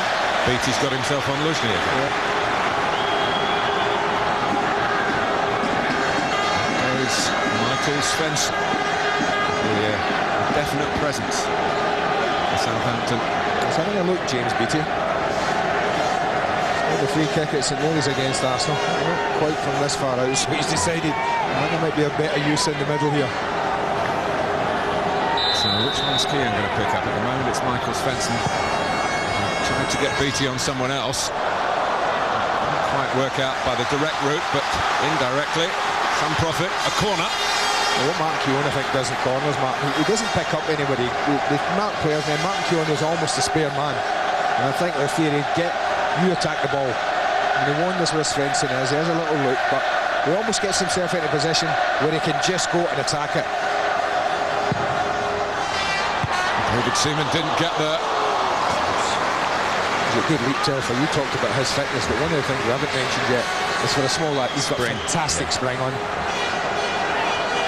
And look at all the jostling. He comes into traffic, the goalkeeper, but look how well up he is, just on the way down. But if he makes good purchase on that, then David Seaman is in no man's land.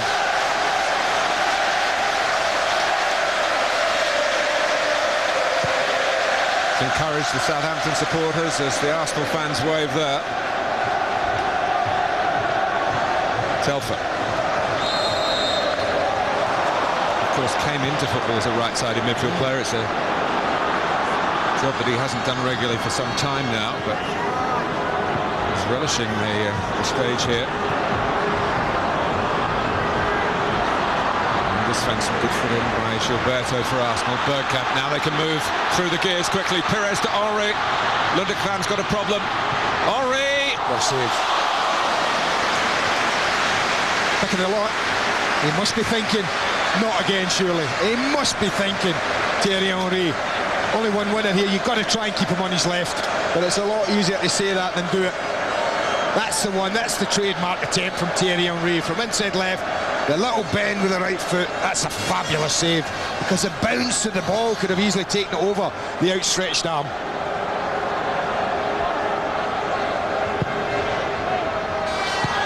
Keown, seen it a bit late. Luzhny. Keown's up there again. But there's no doubt the gloved fingertips of Antti Niemi keeping Southampton in this contest.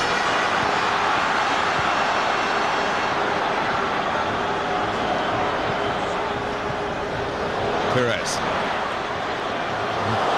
Gliding style again. It's risky, and it could have led to Ljungberg once more. Here comes to Bergkamp. Parler lining it up. Long way wide. Perez on the right this time, posing further problems. Just about getting away with that again. Wayne Bridge, I think, trying to backheel that, Martin. I think you've just got to play it out. You play percentages in cup finals. You don't do things like this if you're not sure, especially in your own 18-yard box. There's a fabulous closing down from Lundekvam, though. Wayne Bridge is a lucky boy there. Still more than half an hour to go, and that's if it's decided in the regulation time. Haven't gone to extra time in an FA Cup final since 1993, when Arsenal, of course, needed a replay in the end to beat Sheffield Wednesday, and Chris Marsden of this Southampton team heartbroken by that result. A Sheffield Wednesday fan, a Sheffield lad, despite his professional interest lying elsewhere.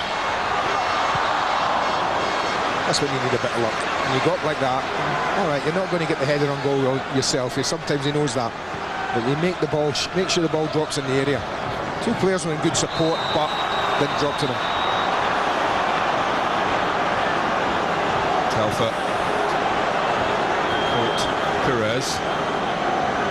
Again in an attempt to curb the influence of the Frenchman. Perez speaking up for his opponent, but obviously getting no response from the referee, Graham Barber.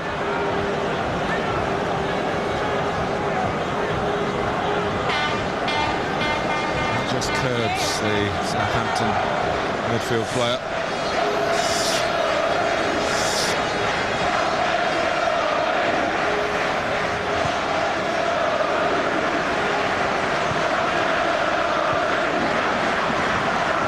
Ljungberg, Gilberto.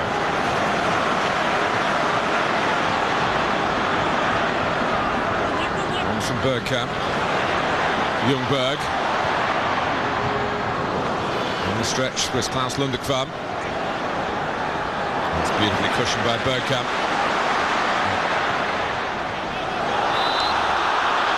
Got across. He doesn't think, but I think when he went to ground, Wayne Bridge knew the tackle was imminent. He just used it, eased the pressure when he shouldn't have done.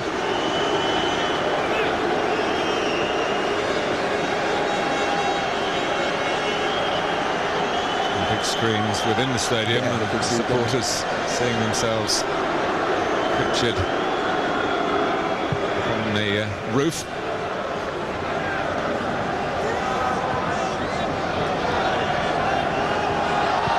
We're getting to the stage, Matt. If nothing happens for Southampton shortly, then Gordon Strachan has to think about making a change.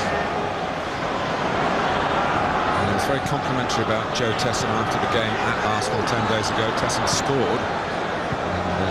Played from the start, but I think Gordon believes that he's best used from the bench, which is how he's deployed the Norwegian again today. Well, Matt Letizia wanted a bit more from Matt Oakley. He's certainly got that. He's been on the ball an awful lot at the beginning of the second half, Matt Oakley. He's used it quite well. Marsden having to play through the pain, there's no doubt about that. There was some suggestion he might have a pain-killing injection, but the plan was an hour or so before the kick-off that wouldn't take place. Baird crosses, Ormrod round the back. Beattie trying to get in there and make it very uncomfortable for David Seaman. Again, crosses in. Southampton are going to find a path back. It's going to have to start wide, you feel. The problem is when Arsenal get the ball wide, Ashley Cole, Perez, ahead of Robert Perez, but they're all in a line, and one ball past one of them took all four out of the equation. Marsden chugging forward, looking for Beattie, usually eye on the ball. Gilberto, Parler trying to get Bergkamp away. He's not got Murray's pace, but where he is quick is in the thinking. And that got him the position. And Ljungberg, again, a nearly moment for Arsenal super Swede. Close.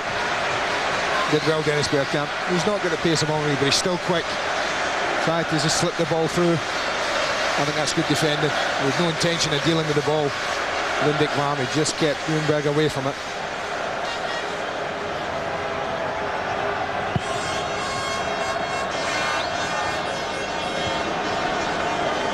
Marsden drops the bridge. Goalkeeper's down, Martin. I tell you, Anthony Amy's in a bad way. And no one's seen it. They're all up both benches trying to attract the attention of the crowd.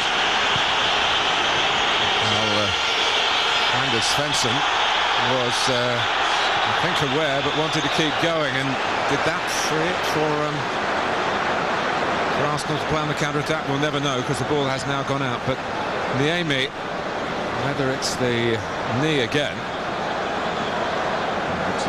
touch and go. It was.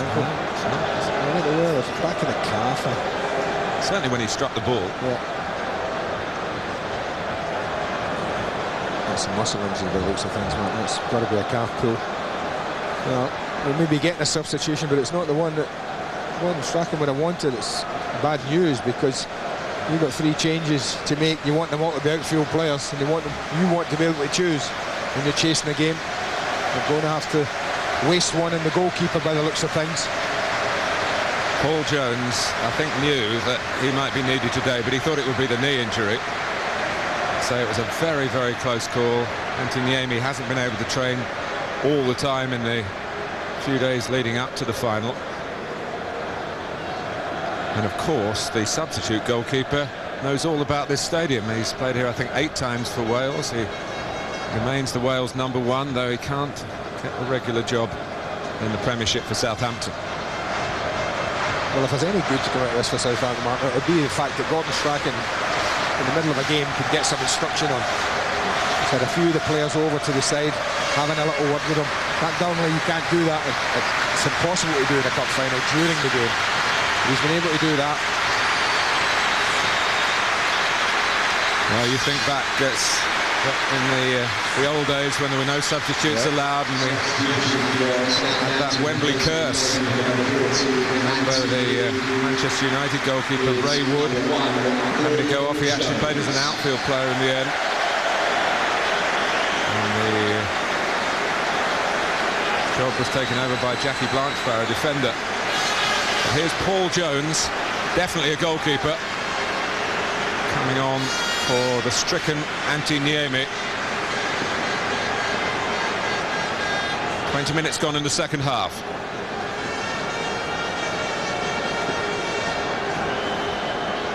If you're following the game with the advantage of the player cam, James Beattie's being scrutinised at the moment. Sky Digital viewers using the red button on the remote.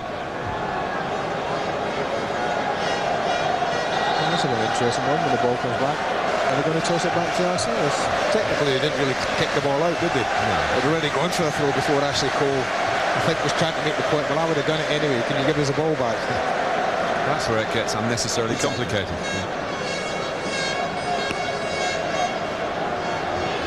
Throws it to Southampton player. He gets his ears warm from the left-hand end of the ground as we look. There's some big noise if this leads to a goal. It's another passage of play involving Arsenal and Pires, and a slide rule pass to Bergkamp. There's a layoff on to Parler on the move as well. That Arsenal would have liked to have completed that. Ormrod. Embarrassing Lauren. Arsenal's rather scuffed the cross. Pires. The more Southampton chase it, the more Arsenal have the calibre to leave them floundering on the counter-attack, but they need control possession to do that. And Southampton working very hard to stop that developing here. Luzhny. Henry. He's got past Baird. Is this going to be his cup final moment? Graham Barber. He's going to book him. He's going to book him. That's what he's going to do. It's the curse of Cardiff for Thierry Henry, who's had nothing really going for him in 2 3/4 FA Cup finals here. See, that's an exaggerated fall, but there is a coming together of the legs. You can see that, and at that pace, Mark, I sometimes think that the referees just don't understand at times. I mean, I don't think that was a dive. I don't think Thierry Henry went... I mean, if the tackle was coming, he was certainly going to take it. But there was a lock into the legs. I don't know what else he could have done, but keeping his balance would have been amazing.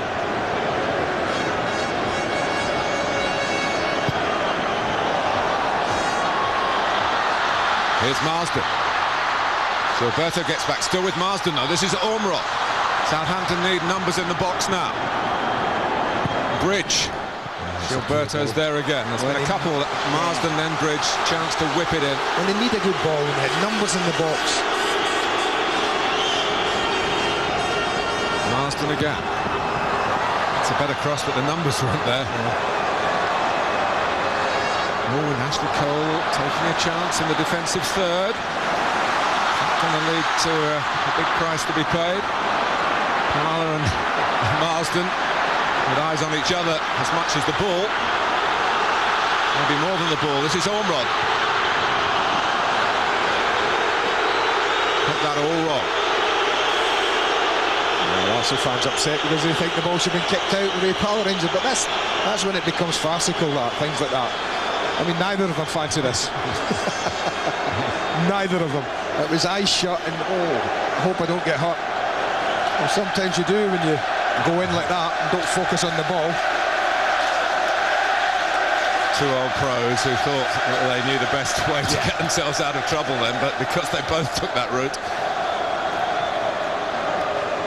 It's been painful all around. Parler's come off the worst of the two.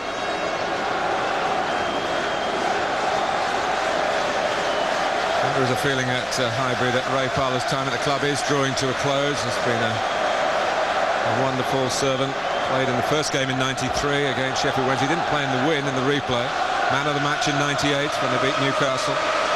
Scored in the final a year ago, of course, at the most crucial time, the first goal.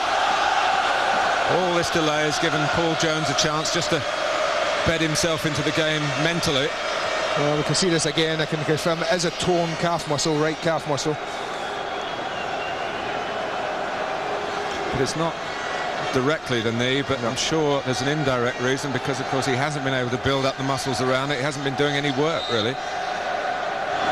So they took a chance with Niemi. It leaves them now a substitute short, as Andy was stressed, for trying to alter the game in the other half of the pitch. But there's still only one goal adrift. Arsenal haven't pushed on in the second half. Oh, he's furious, Chris Marsden. What decision there. Gets the thumbs up to come back on again.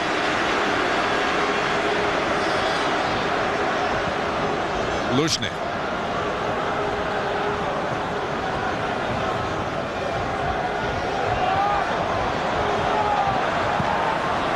Is there to help out Gilberto. Lindbergh leaving it for Lauren. He's accompanying his style by staying in there. Other defenders were getting close to the Arsenal right back. Gordon Strachan knows his players better than I do, Martin, but I am a little surprised that we've gone this length of time in the second half. Although his team have done okay, I'm surprised that he hasn't given Arsene Wenger a problem by making a change. Peaty, you keep on, but I do think Ormerod struggled really to make a huge impact as a goal threat.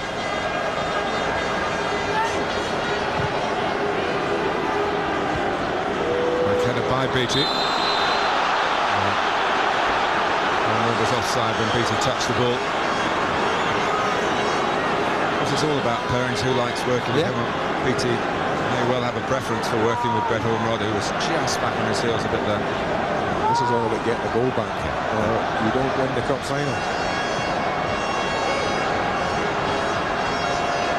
Henry. Past Oakley. Past Bear. A flick infield to the ever-willing ally on the left, Ashley Cole. National flags waved behind that goal as Graham Barber points for the corner.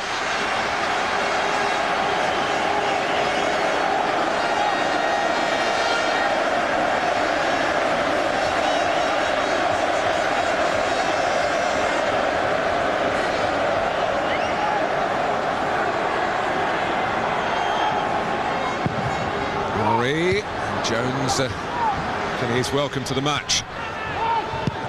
It's volleyed away by Beattie, who is a very good volleyer and would love to launch one from about 80 yards further up the pitch. That's another strange kick by David Seaman. Arm raised in apology, but Telfer can't get the delivery right from the Southampton right. Baird, good use of the ball again. Letitia mentioned that before the game. It was a good passer for a defender. Here's Bridge. That's a tremendous piece of defending, though, by the invisible wall. That was. It was certainly visible then, Gilberto. The cheer was for the volley back from Gordon Strachan. The ball came to him and he just volleyed it straight back. And he wants to make a change, but not yet. He just said to the fourth official, well, I think he wanted the throw-in taken, but it's all just been forced into it, really. Substitution for Southampton. Anders Svensson, who's going off, so Ormerod stays on. Yeah. Well, Tessum joins him and Beattie. He's giving himself a goal for it. He's trying to keep as many people on that he thinks can get a goal. Makes sense. And Tessum has scored in his last 2 games against Arsenal, both of them incidentally at Highbury, one of which turned the scoreline to 1-1 in the Premiership game some 15 months ago. Baird, Telfer.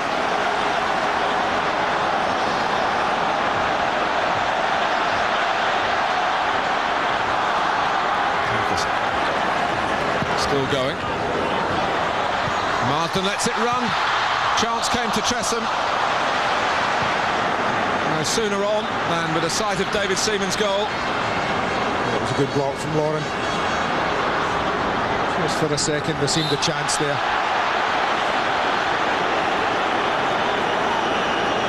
There might be some Arsenal nerves here. I mean, we know what's happened to them in the Premiership over the last few weeks. They haven't put this game to bed despite scoring in the first half. And Southampton are fit, willing, and for the chance, capable. Gilberto.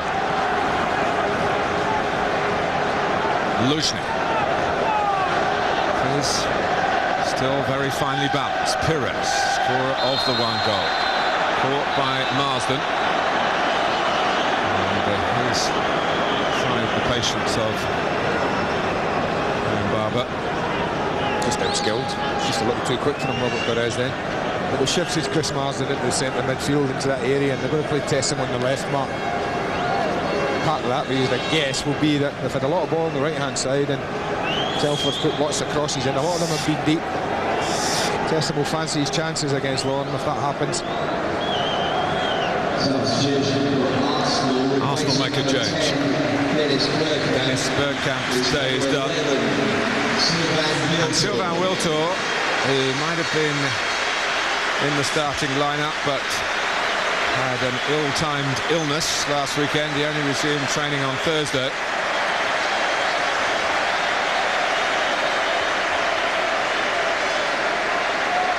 Wiltor, another of the winners from last season. Averaged a goal every 2 appearances in the FA Cup. Actually, Henri's record is very poor. 3 goals. This is his 17th FA Cup tie, only 3 goals. It's not his level at all, is it? Parler.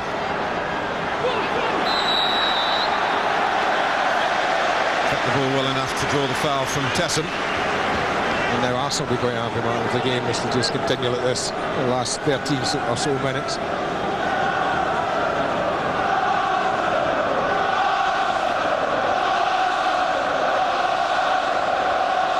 Luzhny's there.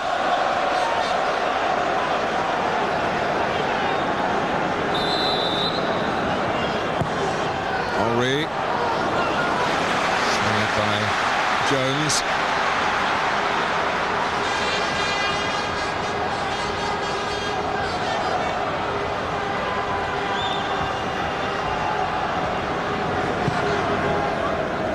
natural left-footer, Paul Jones. He likes that diagonal Bartes style. As to those on the Southampton right.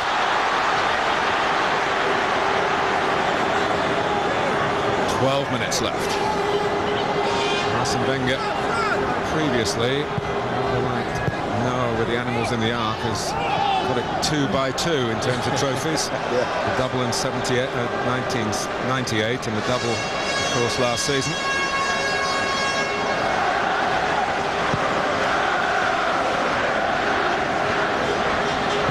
Marsden. Tessa.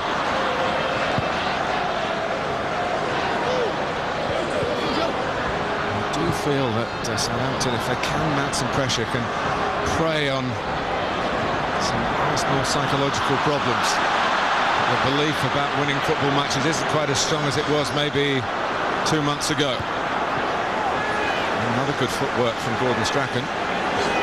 This time he's decided to keep the ball, so he'll have a word with Ljungberg. Incidentally, is now a player cam subject. Maybe he'll get his historic goal should it happen while under the glare of the player cam. Sky Digital viewers can access that via the red button on the remote.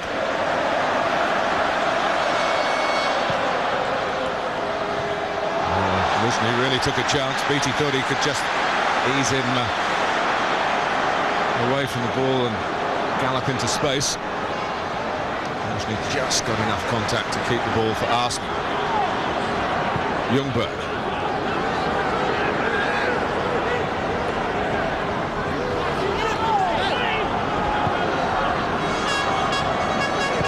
Gilberto. Torres coming into the game on the left-hand side.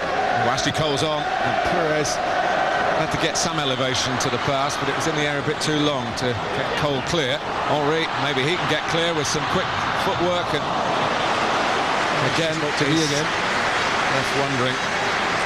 You know, he's quick from natural ability, of course. But these boots that he wears, I've picked them up, Andy. They are light as the proverbial feather. What, are you saying that's what makes him so quick? No. But it doesn't do any harm to that. Well, he's been close and close again, Thierry Henry. Just runs out of space here a little, I think. Just struggling on the stretch. Look at Ljungberg right in the middle of goal again. Anything that comes across. But Southampton, Martin, for 80 minutes just haven't been good enough in this third where the ball's landed now.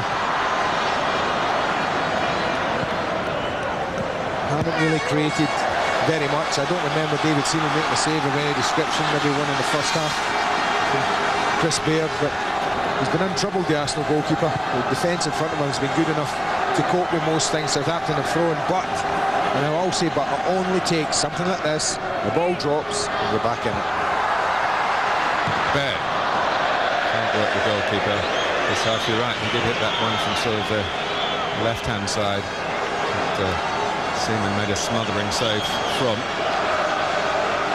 But this is it, they've kept themselves in the contest, Southampton, by the tactics that Gordon Strachan has employed.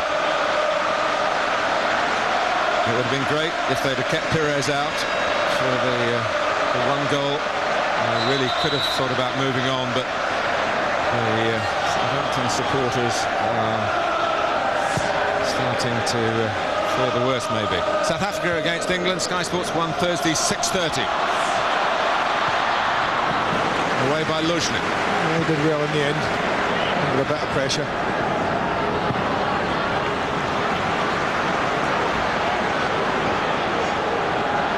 Wiltor.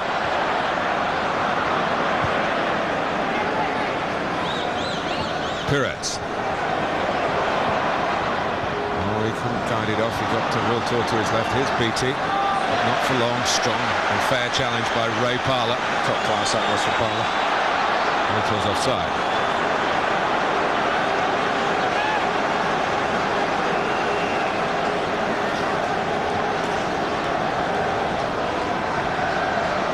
Quicker Paul Jones, I'd be saying, if I was on the sidelines there. I think that much time to take that long to deliver the ball forward. Chris Arsenal allowing him a starting points up the field. Pushed away by Seaman. Well, the angle was against the shot, but Ormerod did brilliantly. But that's where the ball dropped, you see, because Jones had kicked it from so far up the pitch. Well, Tessam's going to beat Ron, and we know that. I just wonder where to go. He's just on his way back, you know, on his way down. And that ball almost crept over his head on his outstretched arm. Hardest moment of the match for David Seaman. Southampton have a corner. Still 7 minutes to go. They're 1-0 down, hung up by Oakley. Well, Tessam played a part. Certainly he played a part in keeping the Saints at bay. Just watch what I'm saying, Martin. As he hits this, look how he's gone down. The knees have gone down and just almost crept over the outstretched arm. Fabulous take from Ormerod to turn and hit in one movement. And a brilliant save from the England goalkeeper. Well, dare I say ex-England goalkeeper? I think you probably have described him rightly having the X. It looks that way. He feels it's that way, but it doesn't mean he's going to be the ex-Arsenal goalkeeper. No.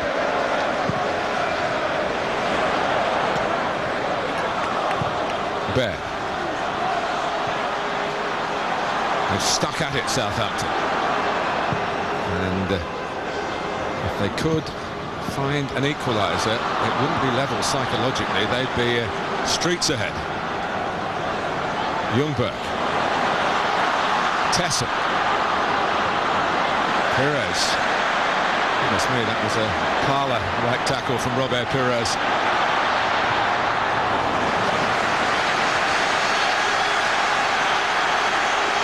He's asking Graham Barber. He's a bit concerned about the tackle that came in a little earlier. Not best pleased.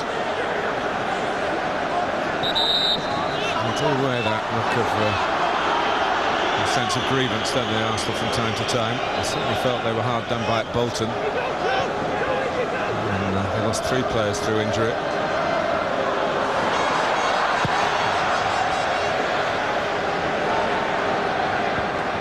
Baird. Tessam. Now Bridge. Only dealt with by Keogh. A supposedly vulnerable defensive. Just a little bit scratchy. Once or twice in each half, but no more than that. Have kept the side that finished 8th in the Premiership and, of course, put 3 goals past them down at St Mary's. They've kept them out for 85 minutes. Will they do it for 90 minutes and take the FA Cup back to Highbury? Last throw of the dice for Gordon Strachan. It's Fernandez. Probably a young kid. Chris Baird is off. He's saying get off quick, mate. Well, he can go off with his head held very high indeed. Chris Baird, only the 2nd time he started a senior game. A day that will live with him for the rest of his life. Well played, young man. But Fabrice Fernandez, who was taken out of the equation, a regular for Southampton for most of the season, a favourite with the fans. He's been given 4 minutes unless he can take it into extra time. Wiltor. What will always be known at the Millennium Stadium as the Michael Owen territory.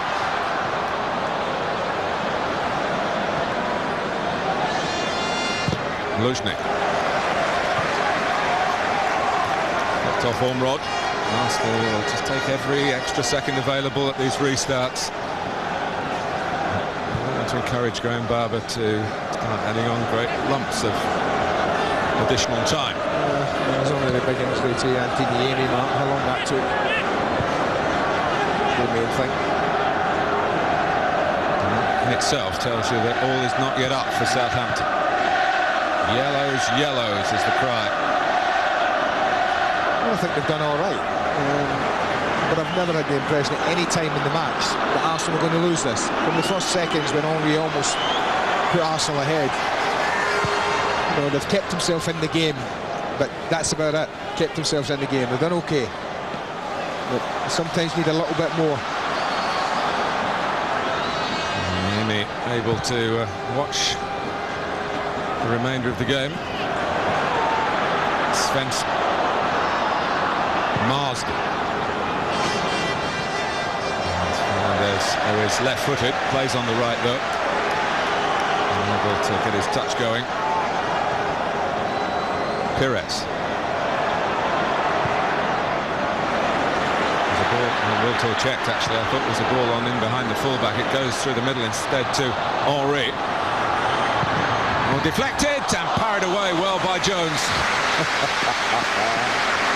There's another cup final that slipped past it. Thierry Henry's had chance after chance and still remains goalless in this amazing fixture that's almost taken it in. It's probably just gone wide. He won't mind too much the fact that his side are winning. They look like they'll retain the trophy, but he desperately wants to score.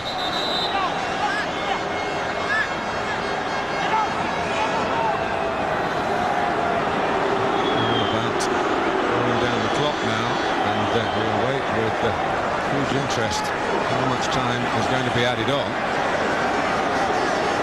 He's a great honour. You shouldn't be standing in that corner. I know he's come back hit his defence, but we need a goal badly, Martin. Get upfield, get on yourself in the halfway line, alongside Beattie, just in case the goal comes back, they can get it forward. Still in play. Pires. Gilberto. An outlet on that right-hand side. I'm not sure that Lauren was particularly keen to provide it, but his touch was an assured one.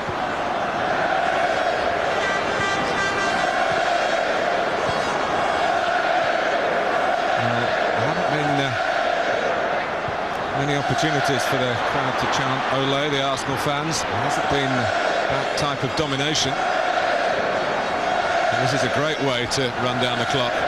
And it certainly runs the energy out of the Southampton legs. And that's the longest period they've had the ball in the match, Arsenal. Amazing, isn't it?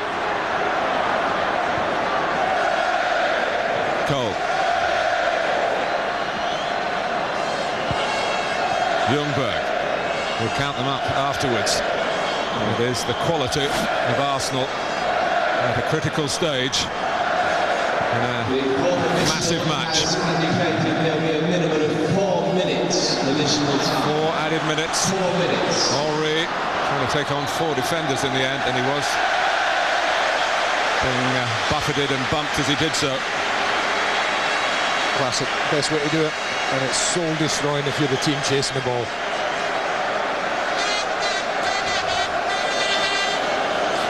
Look, the flooded men forward, Arsenal. Look at that, man. Look for that section. Oh, are you sure?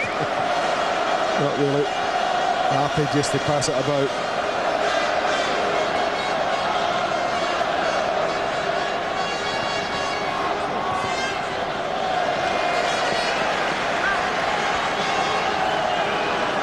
One minute gone.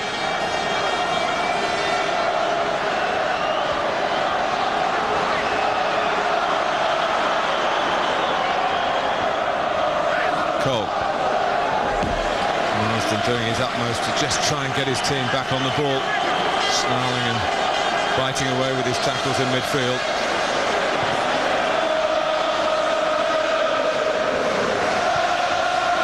Luznik.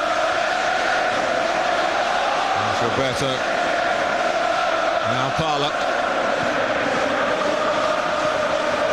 Wiltor. Certainly Arsenal's ball, whether it's a free kick or a throw. Nigel Miller, the linesman on that far side, the assistant. Of course, he was the assistant as Michael Spencer gets the yellow card. He was the assistant with Mark Halsey in the Sol Campbell sending off against Manchester United.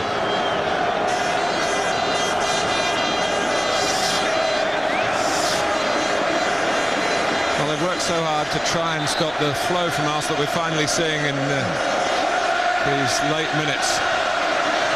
But in doing that, they just haven't had enough, Southampton, to make an imprint on the FA Cup final at the other end of the pitch. I think that's fair assessment. I think Arsenal, although they haven't been at their best, have been good enough. And you think of the saves Niemi alone made, Martin, and the lack of activity David Seaman's had around him. One real telling save the Arsenal goalkeepers had to make. Niemi a handful. Paul Jones himself's made a pretty good save. Of course, the free kick moved 10 yards by Graham Barber.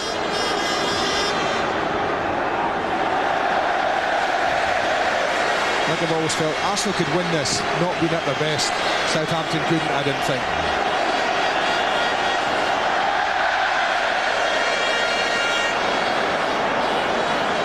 It's an Arsenal throw. And they'll be on with the game very quickly. Perez.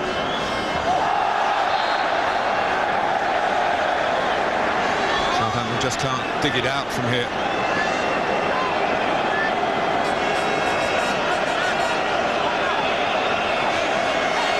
They have left BT upfield, Fernandes as well.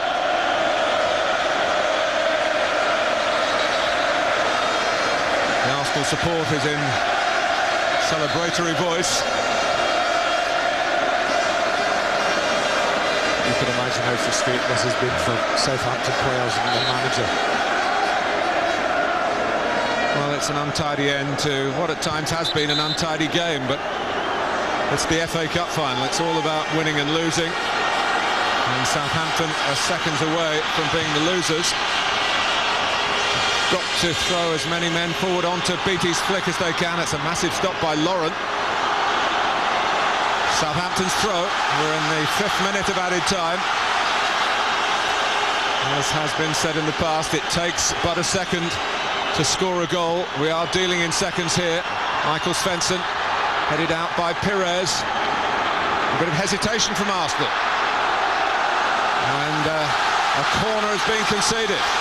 The nerves are jangling now. Paul Jones is on his way out. The Welsh goalkeeper on as a substitute here in South Wales. A bit of urgency, Mr. Oakley, I would suggest. You've been rather slow, and you might not get the opportunity to take this if he's not careful.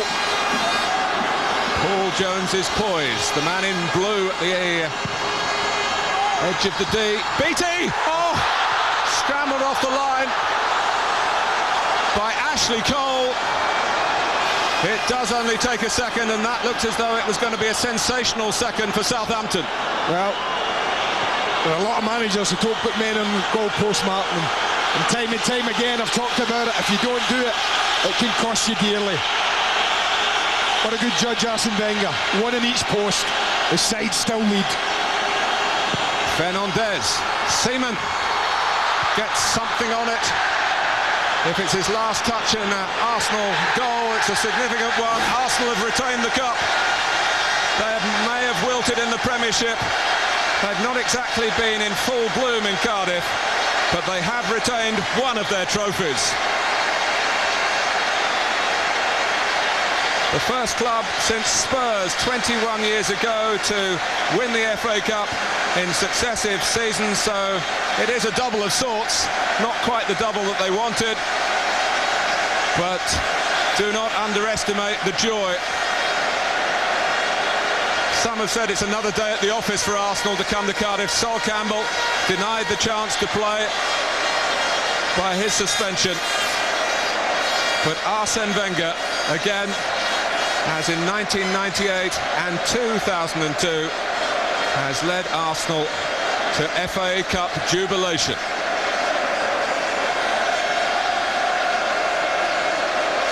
Robert Perez with the goal in the 38th minute. Well, let's get some on-pitch reaction.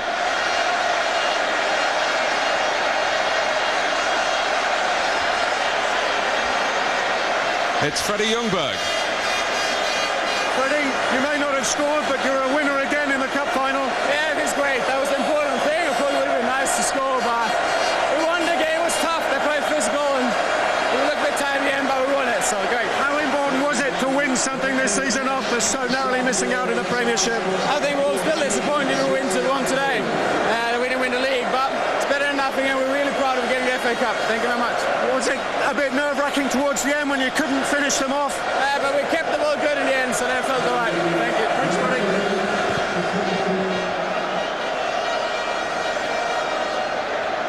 So the Arsenal players in front of these jubilant supporters have something to show from a season that began in all-conquering fashion. Jubilation and relief, I think, explain everything about Arsenal at the moment. They put so much into the season, The footballs deserve some sort of reward, Martin. It wasn't to be the championship. And you can see how important it is. Gilberto there, look at him bouncing up and down. That's his first FA Cup winners medal, the World Cup winner. And let's hear from Martin Keown. Congratulations after coming back from injury. Was that a real tough one? Well, I had an injection in my leg before the game and I couldn't feel my leg. But no, I enjoyed it. We deserve something this season. We played tremendous football, and I thought the lads. My performance was for Sol Campbell. He's been superb this season, and we've got a big future here, and that was for him. David Seaman, if that was his last game for Arsenal, what an important save near the end. He's been superb throughout his career, and that's the icing on the cake. Well done, thank you. Lay the ghost of the championship for you a bit? No, because I think it's two different competitions, but what a massive pleasure today, because it would have been difficult to finish the season without a trophy, and I knew so that we wanted to do it. In the last minute, I know we didn't play great football. It wasn't really fair, but we lost it like that against Liverpool, and we didn't want Surrey to do it today. But I wanted to say that obviously today I play. Once again, I didn't score here, but I want to say thanks to all the lads who played the rounds before, and obviously I have to play the final, but without them we wouldn't have been here today. So a bit I'm thinking about, Francis Jeffers, I know this kind of player who played when we needed a rest, and it's the victory of the team, so I'm pretty pleased with that. Chance after chance after chance, Thierry. Can you believe you didn't score? Again, I think someone must have done something to me to not score here, but I think you have to give credit to Niemi today, because he pulled one great save on the side there. I don't know how he did, but he managed to do it, and once again I told you I'm so happy, no matter who scored. And should you have had a penalty, do you think? You ended up with a booking. What happened? I think I did it wrong. I should have died in the first half, but as I'm a bit fair, so I don't know.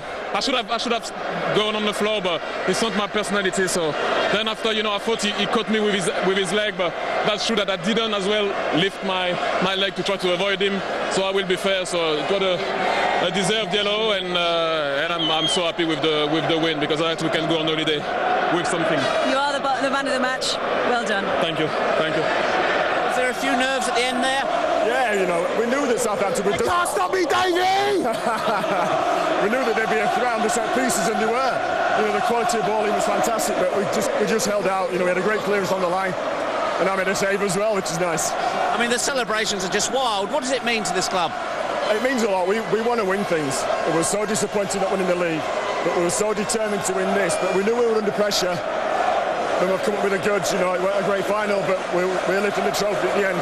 Because you've given games away in the league, was there a bit of nerves there for that reason? There's always a bit of nerves whether you've given games away or not. When the balls are coming in like that, it's always going to be hard to defend, and we cope with it. And what about you, the old fella, called into action towards the end from Brett Ormeroyd? Yeah, I had a decent save. It's nice to make them, but there's still life in the old dog yet. How much are you looking forward to going up and getting the cup? I can't wait. I just can't wait. I'm going to try and get Patrick up there as well, because I don't want to lift it on my own. Patrick's the captain, I'm vice captain, so we'll do it together, hopefully. Do you think that save just might have earned you another season as number one? You have to ask the gaffer that. He's the one that's going to make his mind up or not, so I'll just keep playing and keep doing my stuff on the field, like I've always done. Do you think this could have been your last game, and if it was, what a way to go out? It's a goal! 1-0! It might be. I'm off, Jeff. I'm going to celebrate. Good boy. Well, there's always another side to every story.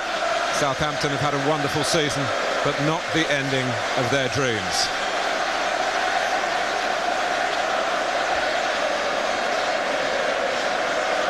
Let's hear from Arsene Wenger. Congratulations, Arsene. What does this mean? Well, it was vital for us today, and you could see that the team played under big pressure and had the concentration to win the game, which is what we wanted. Overall, I think we had a great season, and we're scared not to finish with a trophy. We won the FA Cup, and we won it twice on the trot, and we were very close to a double-double. You didn't say so publicly, but did you feel even more pressure coming into this game to win? Yes, we were under big pressure, and you could see how the players reacted after the game. What did you think of the way the game started? Well, I felt Southampton closed us down, and we weeks, and after we had problems to play because we were a little bit restrictive in our game. And once we got the chances, but once we got the 1-0, we just wanted to hang on that, and that's always very dangerous. Did you expect them to target you aerially? Yes, of course. We knew before the game that it will be a battle in the air, but I must say the two centre-backs have been brilliant in the air.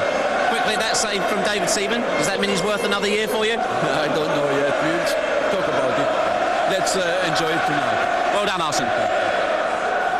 Robert, many congratulations. Your first FA Cup winners' medal. What does it feel like? Yes, thank you very much. I'm very happy, but I think it's a very great day for the supporters. Translation? Yeah. He's doing well. Thank you. No, but it's a great day for the whole people.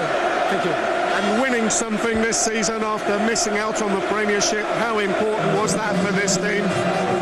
Yes, last week I missed the final, but the Arsenal to win, and now it's for the club, for the people, for the fan, for the team. It was very important to win today. You have scored 16 goals this season, 5 of them against Southampton. You like playing them? Yeah. For me, yes. Personally, it's very important. But the important is Arsenal to win. So sometimes it's good for me. Yeah. Well done, Robert. Thank you. Yes, the scourge of the Saints. James Beattie has had a terrific campaign himself. And he's got a lot to look forward to. Of course, he's in the England squad after the South Africa trip. Mementos for the officials. And to remind you, if you weren't with us at the beginning, the guest of honour is a Knight of the Realm, Sir Bobby Robson. An FA Cup winning manager 25 years ago with Ipswich. Went out at the third round this time. Great game of the competition, probably. Newcastle losing at Wolves. Well, full marks to Southampton fans, Martin. Normally a FA Cup final, once it's decided, half the ground's empty. But they've stayed on. Recognise what a fantastic season that the team have had, and they've just come up one short. Just lacking that little bit. Yes, when they reflect on the season, they'll have plenty to be proud about. Absolutely. As I said earlier, you do feel they are a club on the up. They haven't been able to hold the FA Cup up today, but this is part of the stepping stone, maybe. St Mary's Stadium has given them new stature, and Gordon Strachan has given them fresh impetus. Unlucky Ante Niemi. Well, there's lots of players there at the right age in this club, and I've had a taster today of what life might be like. This is horrible, this part of football. I've been there. It doesn't taste very nice, and neither should it. Of course, you were a loser when Gordon Strachan was a winner as a player, 1985. That's correct. And it tastes horrible. And you can look at it and wonder what the other one looks like. And hopefully a lot of these players will be looking to get a chance to come back, whether it be here or the new Wembley. He wouldn't have expected to get any sort of medal, would he? No. Chris Baird, who's come from nowhere, not just to be in the 16, but to be in the team and conduct himself very well indeed. Mutual respect between Premiership managers. Yeah, just wasn't to be. What would he have been, number 15 as player and manager had he won the trophy today?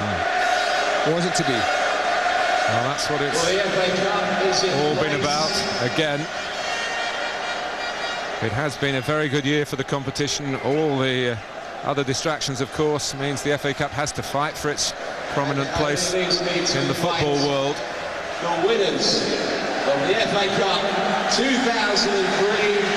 to the podium, ladies and gentlemen.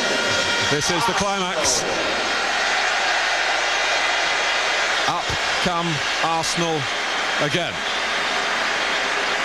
Freddie Ljungberg got them to the final by scoring the winner against Sheffield United at Old Trafford. The formalities now, of course, mean, unlike in many a bygone year, The medals get handed out before the trophy itself. Oleg Luzhny gets his first FA Cup winners' medal, like Robert Pires and like Gilberto.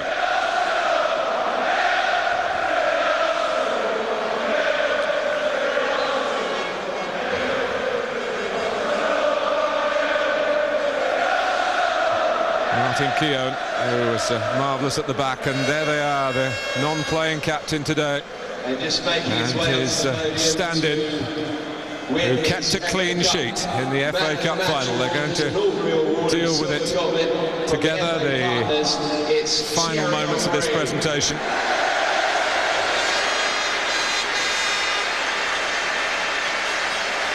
Next year, Thierry, for a goal. Man of the match he may have been. He'd swap all of those little trophies for a goal here, or he would have done.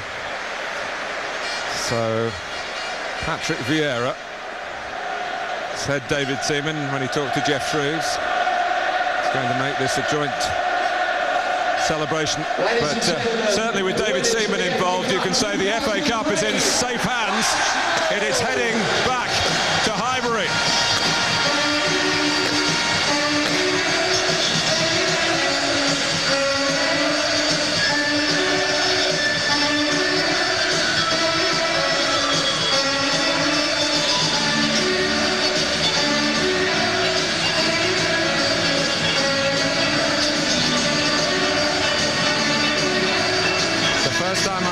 Sol Campbell smile for weeks.